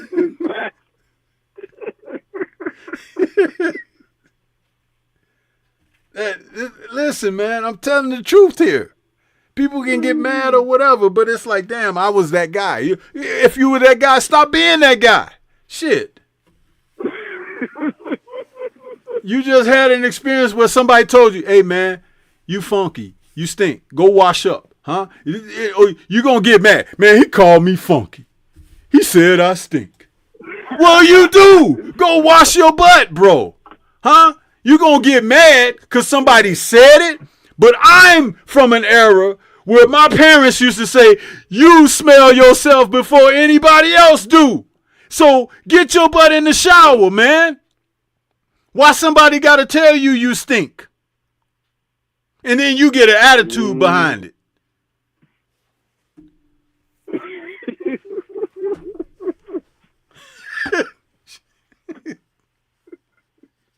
I tell you, EJ, see, when I be out here, man, and I say these things, people be like, oh, and YouTube trying to tell me I'm reusing content. What reused content is Stormybman using? Seriously. As long as I've seen your channel, I have never seen no reused content ever. Most of yours is most of your stuff is original as hell. You basically give your analysis on the fighters, and most of the time you don't really show the picture. You might show the picture of just the fighter, but you don't show like video of it or anything like that. You just give your honest opinion. I don't know how that's reused content. Yeah, man. It's crazy. But this is what I do. But like I said before, and they did that to me, and I was wholesome, coming fresh with everything. You know what? I could have shut it down and said, man, skip this. I ain't doing. No. You know why? Because there's somebody out there that's benefiting from what I'm doing. You know? Somebody. Yeah. Even someone like yourself that can benefit from what I'm doing. That's why I do what I do. That's why. And I truly appreciate it. I respect it. For real. So while I got you on here, I want to ask you, how did you look at Keyshawn'S performance over Barincek Friday night? How did you enjoy that, or did you? Oh, I enjoyed it. I was, man, I mean, he analyzed Barincek so well, like, after the first round, I knew it was over. I'm like, damn, he got him slipping so easily with a body shot. I'm like, oh. Barincek, he gonna have to work on that on his body because, yeah, that's his weakness right there. Man, Keyshawn, you know what it was? And he was so cool and calculating about it, right? And Barincek moving around, trying to feint and jab and this and that. Keyshawn was like, come on in here, sucker. Fat. Yeah. I tried to tell some brothers in the community. I feel a good amount of confidence. Huh? What'd you say? I feel a good amount of confidence coming out of him, too, for the whole fight. Like, bro was confident. I was trying to tell some brothers in the community, I was saying, listen, the knockout to the body is better than knocking him out on the chin. And they was like, no, disagreeing. Right. I'm like, no, because in boxing, to have a good chin is like, that's a identifying factor for you to be a warrior. You can take it, right? So you knock a guy out on the chin, it's like, man, I got caught. He caught me with a good shot or whatever, right?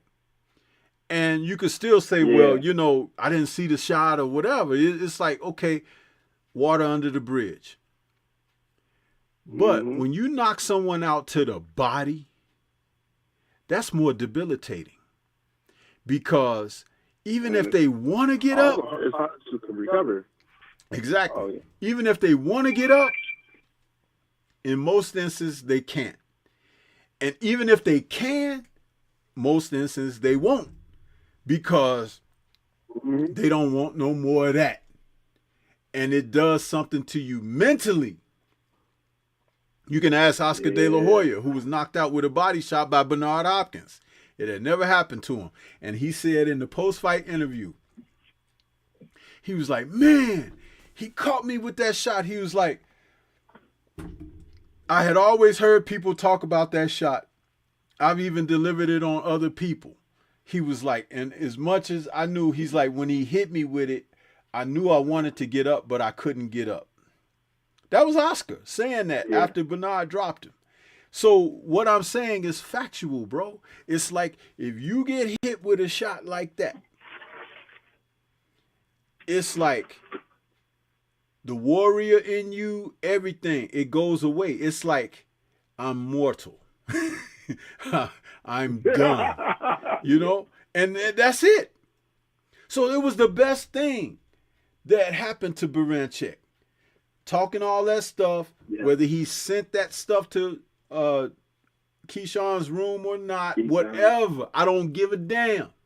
But you got in there, you tried to push him off the dais on the weigh-in day. So all of that stuff come back in that moment as the ref was counting, and he was counting with the ref like a little kid in school when you're trying to teach them how to count 1 to 10, and you say 1, 2, and the kid is counting with 3, 4. He's sitting there on his knees looking at the ref.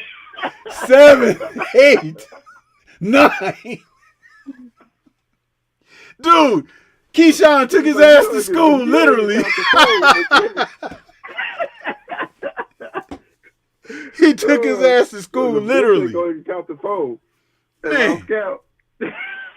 I loved it, bro. I loved it. I was like, oh, and I said what everybody else usually say when that happens. He quit. He quit.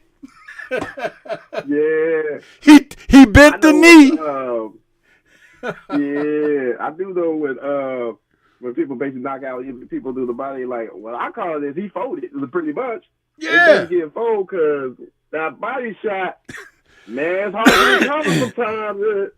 And that's when you get the setup to hit the person in the face. But man, that body shot, yeah, it makes you just stop. Take him down. When your brain tell you like to move, you can't move for nothing. Except to get hit. That's right, man. He gave him exactly what he came for, a destruction. That's what he gave him. I loved it, bro. I loved it. I thought that what he, you know, and the thing is, I'm not a real big supporter of Keyshawn or anything, but I acknowledge when fighters do, it's like, you ain't got to be my favorite fighter. You ain't got to be a fighter I hate or whatever. It's like, because I don't hate fighters, but you know, when you are proficient and you do your job, you take things to task, I am going to acknowledge it. I am going to say, hey, you did the doggone thing, you see? And he did. That's just like the other fight that with Barbosa going over there to the UK to face Catterall. He did the same thing.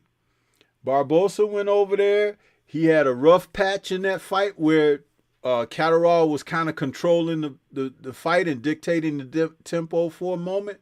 But he made a couple of adjustments, and next thing you know, he was pulling away, and Catterall seemingly fought like he had it in the bag in the last couple of rounds, and those were the rounds where Barbosa looked to be a little more busy and everything, and Catterall didn't match it, and he ended up losing that decision. And I'm glad, because see, that's a lesson. More than a loss, it's a lesson. You can't stop. You have to go to the end, to the final bell, because nothing is promised to anybody. Yeah, that's true. That's true. That is true. I didn't get to see that fight, so I am going to see that fight later, though, for sure. Yeah, man.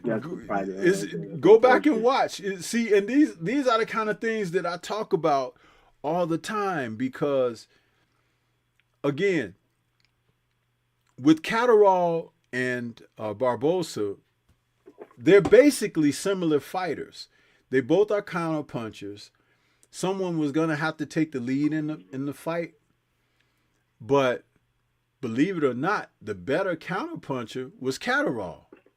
Because when he throws his counters, he can score clean off of his counters, because he has figured out where your punches come from, the angles that you move when you punch and try to get out of the way. He downloads that data in the first couple of rounds, and he's very good.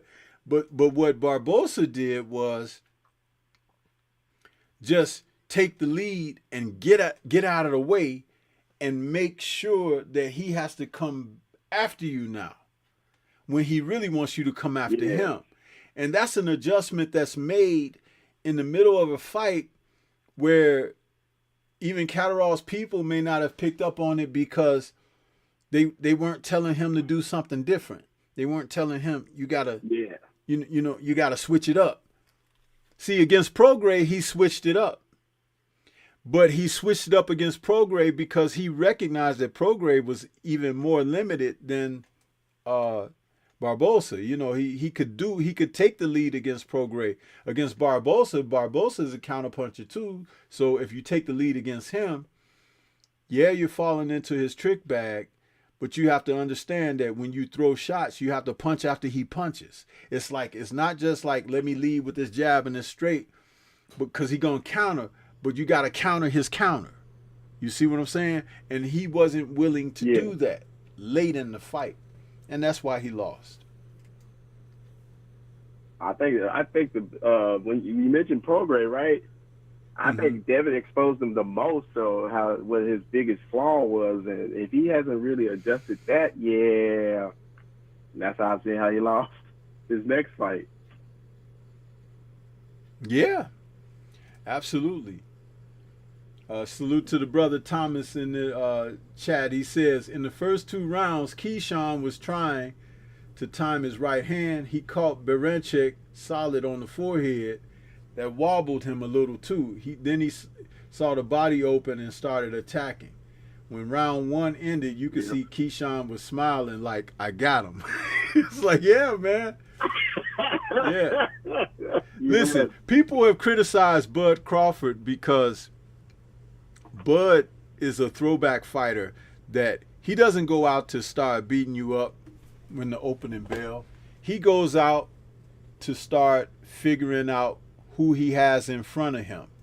He's watching your movements, how you react to certain feints, punches, where you feel comfortable to throw your shot, timing, things of that nature. And usually professional fighters who are adept at that, it takes them about 2 or 3 rounds to do that. Sweet Pea Whitaker was wonderful at that. So people say Bud is a slow starter. Well, see, slow starting is according to people who just want to see fighters start mixing it up right away. But that's not a fact, because a fighter who is assessing whom he has in front of him, the fight begins once he recognizes what's happening there. And he doesn't have to just react, but he can actually take action, you know, because if you're not making an assessment, watching the guy on film and doing film study, that's one thing, but you still have to be in there with him to see what he's doing. So if you go out there and call yourself, well, I'm just going to start a fight, well, you can run into something and get caught and be put on your ass. So to be able to assess what you got in front of you, then you start to go to work on it and pick it apart. Kell Brook recently did an interview leading into these fights that are coming up on Riyadh season. He was asked about Crawford, and he said, man, the guy's a master tactician. He was like, he said, I could see that he was thinking 3 or 4 steps ahead, you know, and then when he caught me with that shot, he was like, you know, now this is Kell Brook, former world titleist himself. He's talking about how good Bud is when other people are criticizing Bud for being a slow starter and this and that. And you just got a man that had a title himself and that he lost to the guy. He's telling you that the man is good. You see what I'm saying? This is why you get a lot of foolishness from people, man. And they just be talking. Well, that's either how you explain that. You articulated it. You know, you can say that, you know, Bud analyzed the signs of it before he, you know, start taking, you know. Yeah, because how you say I don't like to say, you know, you see guys, they'll say something like, well, he's downloading data. Listen, that's a convenient thing to say if you don't know what the hell you're talking about. Yeah, he's downloading the data, but he's using it pretty much. He knows how to assess, and he knows basically what. When I go to my laptop to win the fight. When I go to my laptop and I'm looking to download something, I know exactly what I'm doing when I'm downloading what I need to download, or somebody has to show me how to download something or whatever, right? That's what that is. But in boxing, Yep. what I don't like is when people take certain terms and they try to apply it to boxing as if that's, they feel good about themselves. Oh, I said that, he's downloading data. You know what? How many fighters are downloading data? Not a lot. Not a lot. That's why that term is not universal for boxing. Yeah. It's not.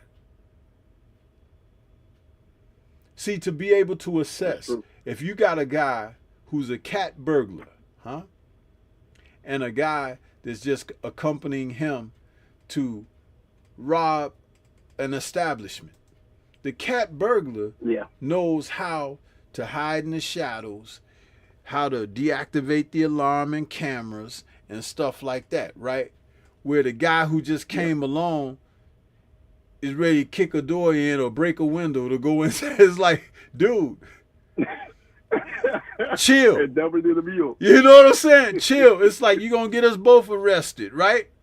So it's like, but in the boxing, it's not, dissimilar, because you have to know what you're doing.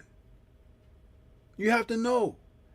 And in order to get the information that you're looking for, you have to be able to put a guy in a position to do something so you get a certain reaction. Yes. In other words, you might want him to jab you. You might even want to feel the pressure of the jab.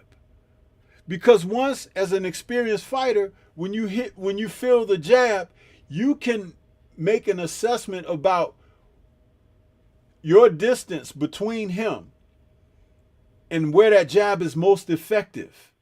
So just 2 inches forward, his jab ain't going to be effective.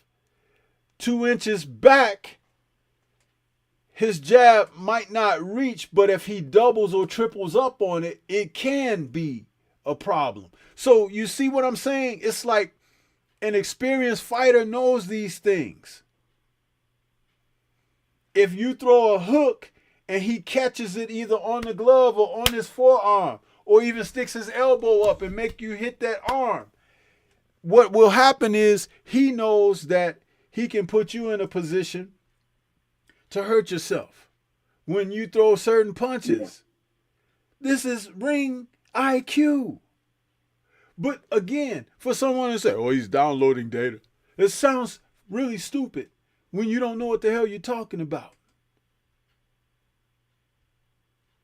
Yeah, that's facts. Every time that I'm on with Drew Titan on the Sunday nights when we have fighters and trainers on, if you ever listen to those conversations that we have, it gives you a world of knowledge on what's transpiring. And almost 100% of the time, the guest and we're speaking the same language, because of we talking about boxing and coaching and receiving the coaching and things of that nature. It is something that is there because when you are under those type of scenarios to be prepared in a fight, real good coaches and trainers, they break these things down for you, and they put you in a position where you can execute. But if you don't pay attention to them and you don't adopt the principles of what they're trying to share and everything, you're going to be in a bad place. We saw that Friday night with Jared Anderson and his performance and his behavior and everything. I hope the kid never goes to the ring again. Unless he gets his head together. That was disappointing. Yeah.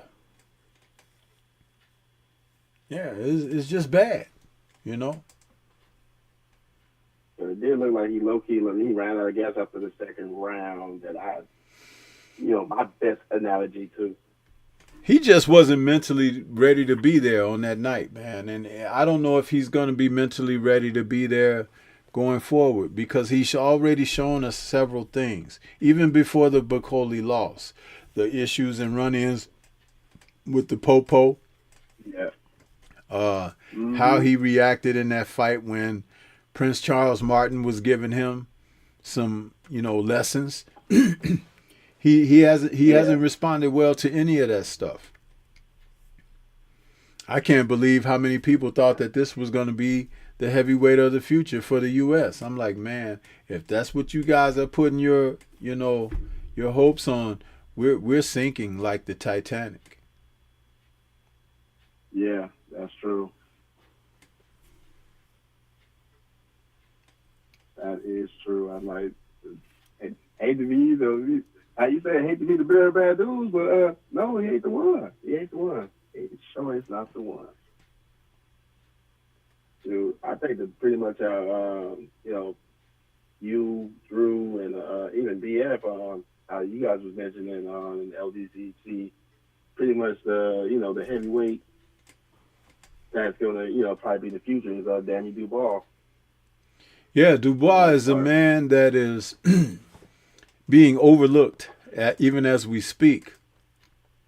But what's great is that, he's present, because he's one that you could look to and point to and be like, okay, see, now, if he goes out there and wins against Parker, which I expect him to win, but if he goes out there and he wins spectacularly, what are they going to be able to say about that young man? Because they're already trying to find somebody to support over him. It's kind of like when Devin was being successful and they wanted someone else to be successful over him. It's like you can't readily accept who's in the spot. You know what I mean? You got to be looking beyond that person and be like, I want him back there on the shelf with the broken leg. That kind of stupid stuff. It's crazy.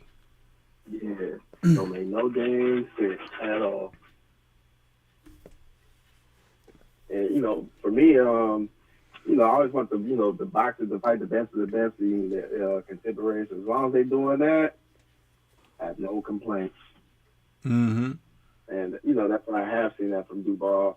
Even from his sister, too. I'm like, dang. They got the power of the Ninja Store. Ninja Store is not selling them at all. Listen. In no aspect. And Caroline, I had said for the past couple of years, she might be the best fighter in the Dubois family.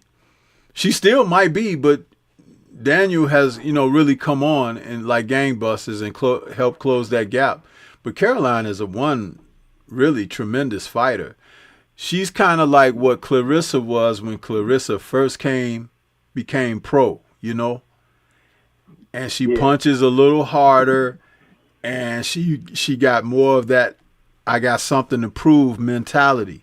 Plus, she looks up to fighters like Clarissa and some of the others, Katie Taylors and stuff, and Amanda Serrano's, because she wants to achieve. She has ambition.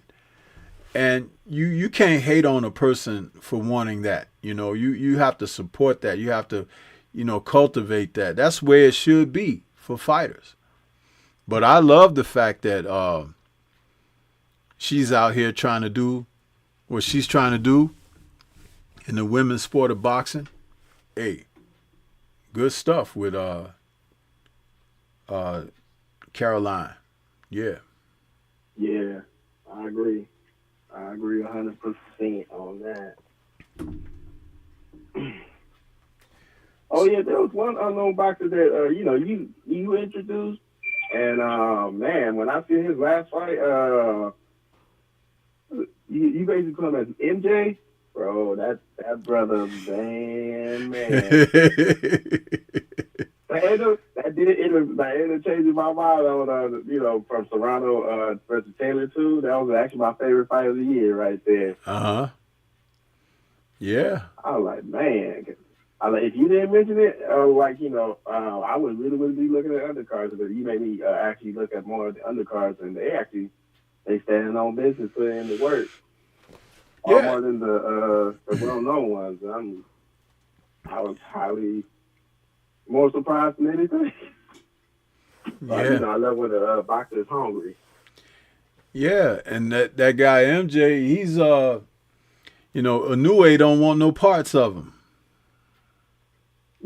Yeah. Wow, I'm not surprised.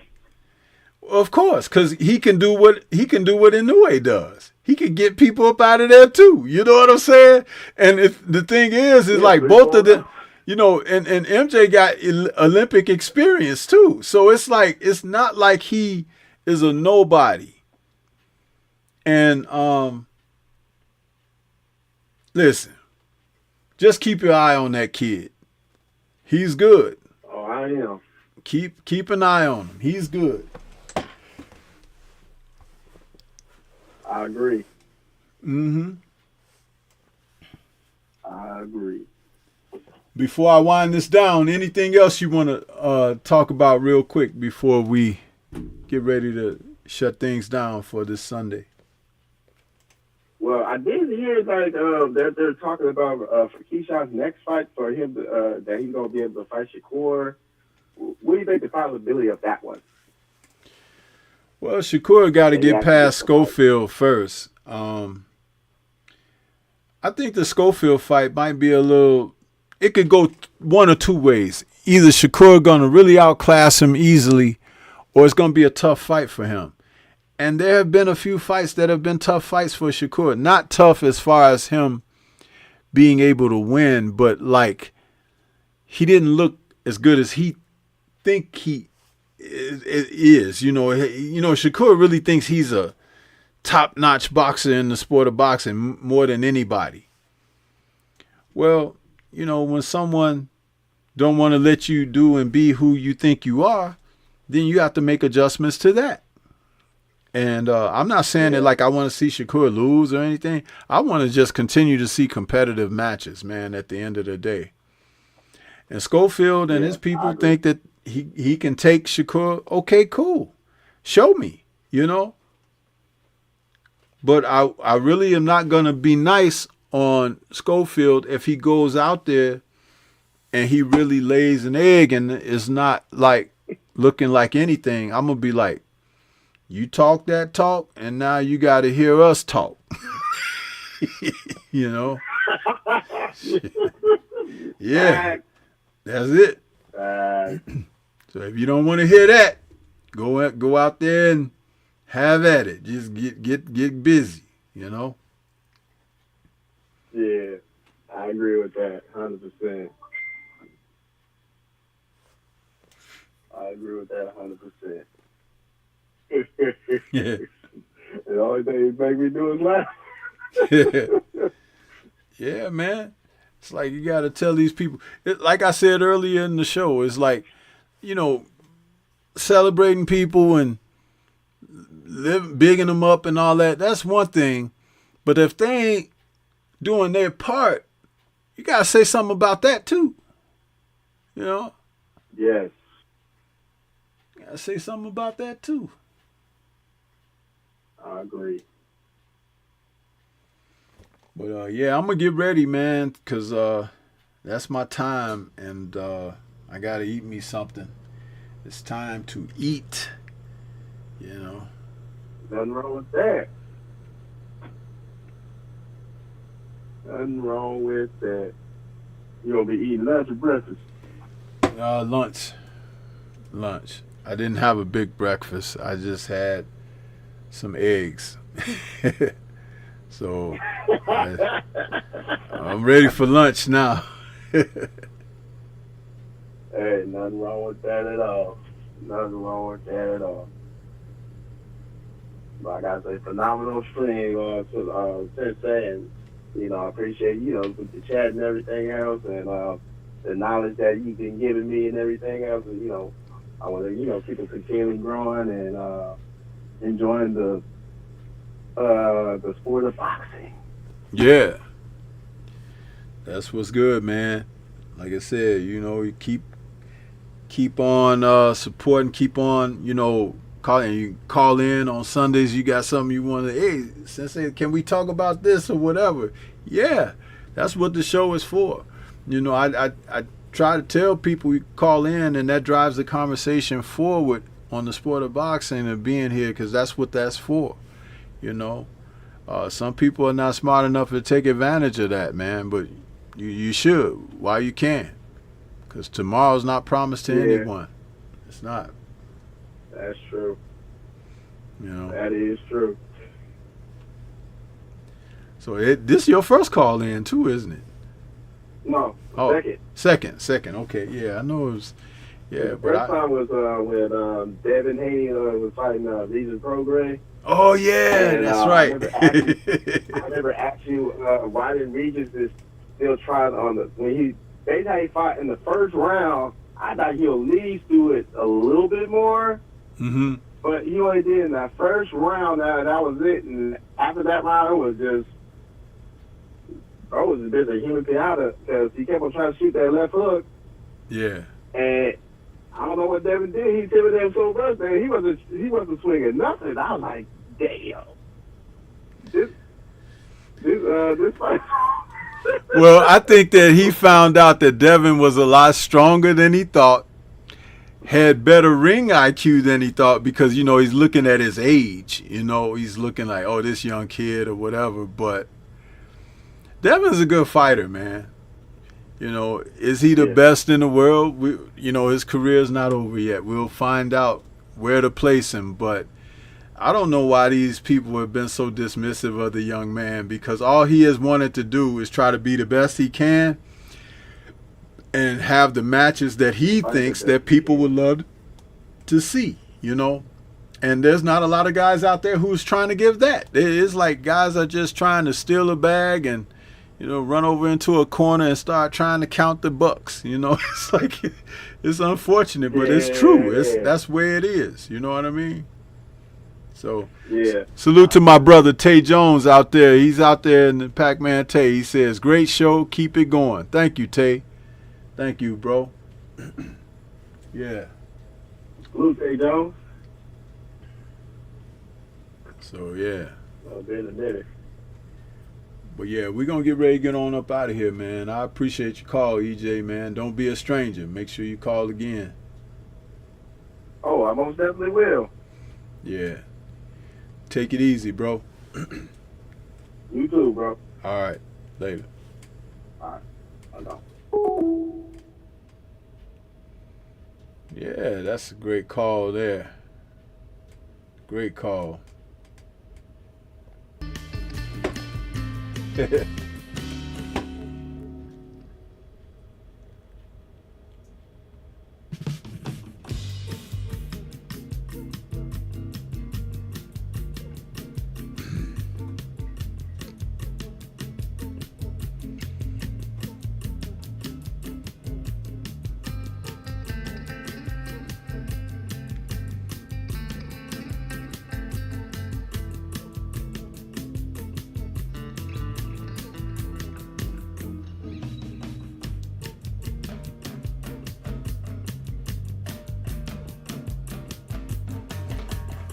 Once we get to having a conversation, the time really flies, you know. But it's overall a very good call-in show this morning, and got a chance to talk about some things. But next Saturday, you guys, a tremendous card, huh? A tremendous card. So make sure you don't miss that. Make sure you don't miss it. It's like the last crescendo. What we ask for in the sport of boxing. It's what we ask for all the time.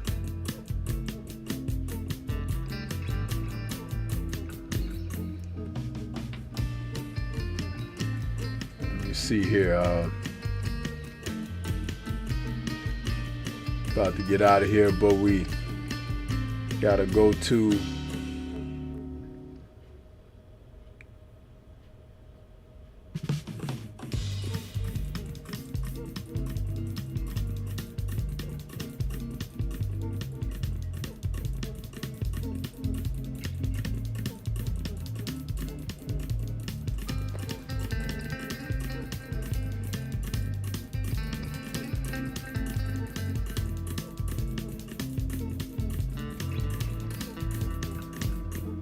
hear from my man, the focus ball.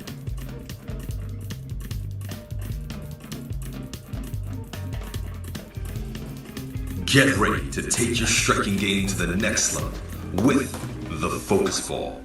Dramatically improved footwork, timing, head movement, hand-eye coordination, reflex, and overall fight IQ. It's lightweight and extremely portable, so you can train every time, everywhere. When you don't have a coach to do mitt work, get a focus ball. When you don't have a heavy bag to hit, get a focus ball. When you don't have a sparring partner, get yourself a focus ball. And when you just want to have fun punching and kicking, get a focus ball. When you train with the focus ball, you train your eyes and your brain to read punches so that you can hit and not get hit, making this very simple device a must-have for all combat sports athletes and enthusiasts alike. So if you want to take your striking game to the next level, don't wait. Get the focus ball now.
Yeah!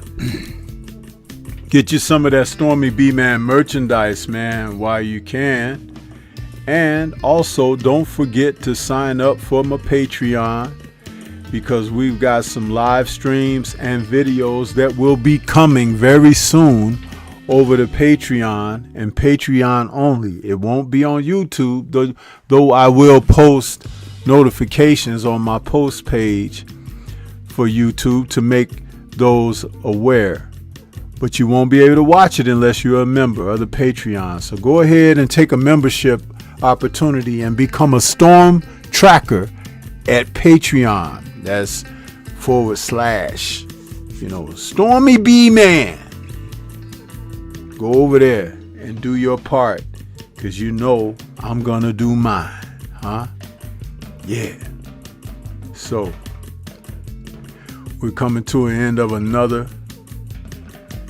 Answering the Bell, our Sunday morning call in, and it's been a blast.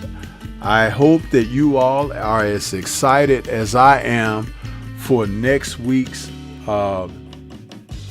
show, the pay-per-view event that will be the last crescendo, huh?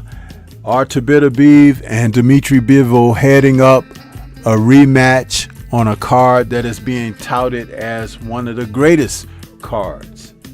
On that card, you'll also have as the co-main, which is really an amazing thing within itself. You're going to have a co-main of Daniel Dubois versus Joseph Parker. Then you're also going to have Carlos Adames taking on Hamza Shiraz. Virgil Ortiz taking on Israel Madrimov. Shakur Stevenson taking on Floyd Schofield. Zili Zhang taking on Ajit Kabiel. And Joshua Buatsi taking on Callum Smith. Man, that is an outstanding card, you guys. For those of you who don't love boxing, if you were to tune in to that, it might tweak you a little bit and make you take a different consideration. So with that being said, we're going to get ready to get on up out of here. I want to say shout out to the mighty LDBC. I hope that you guys have a blessed week ahead and get all safe and be rested up for next Saturday, February 22nd, the last crescendo. Have a great week, everybody. Peace.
As you can see, the more you fuck around, the more you're going to find out.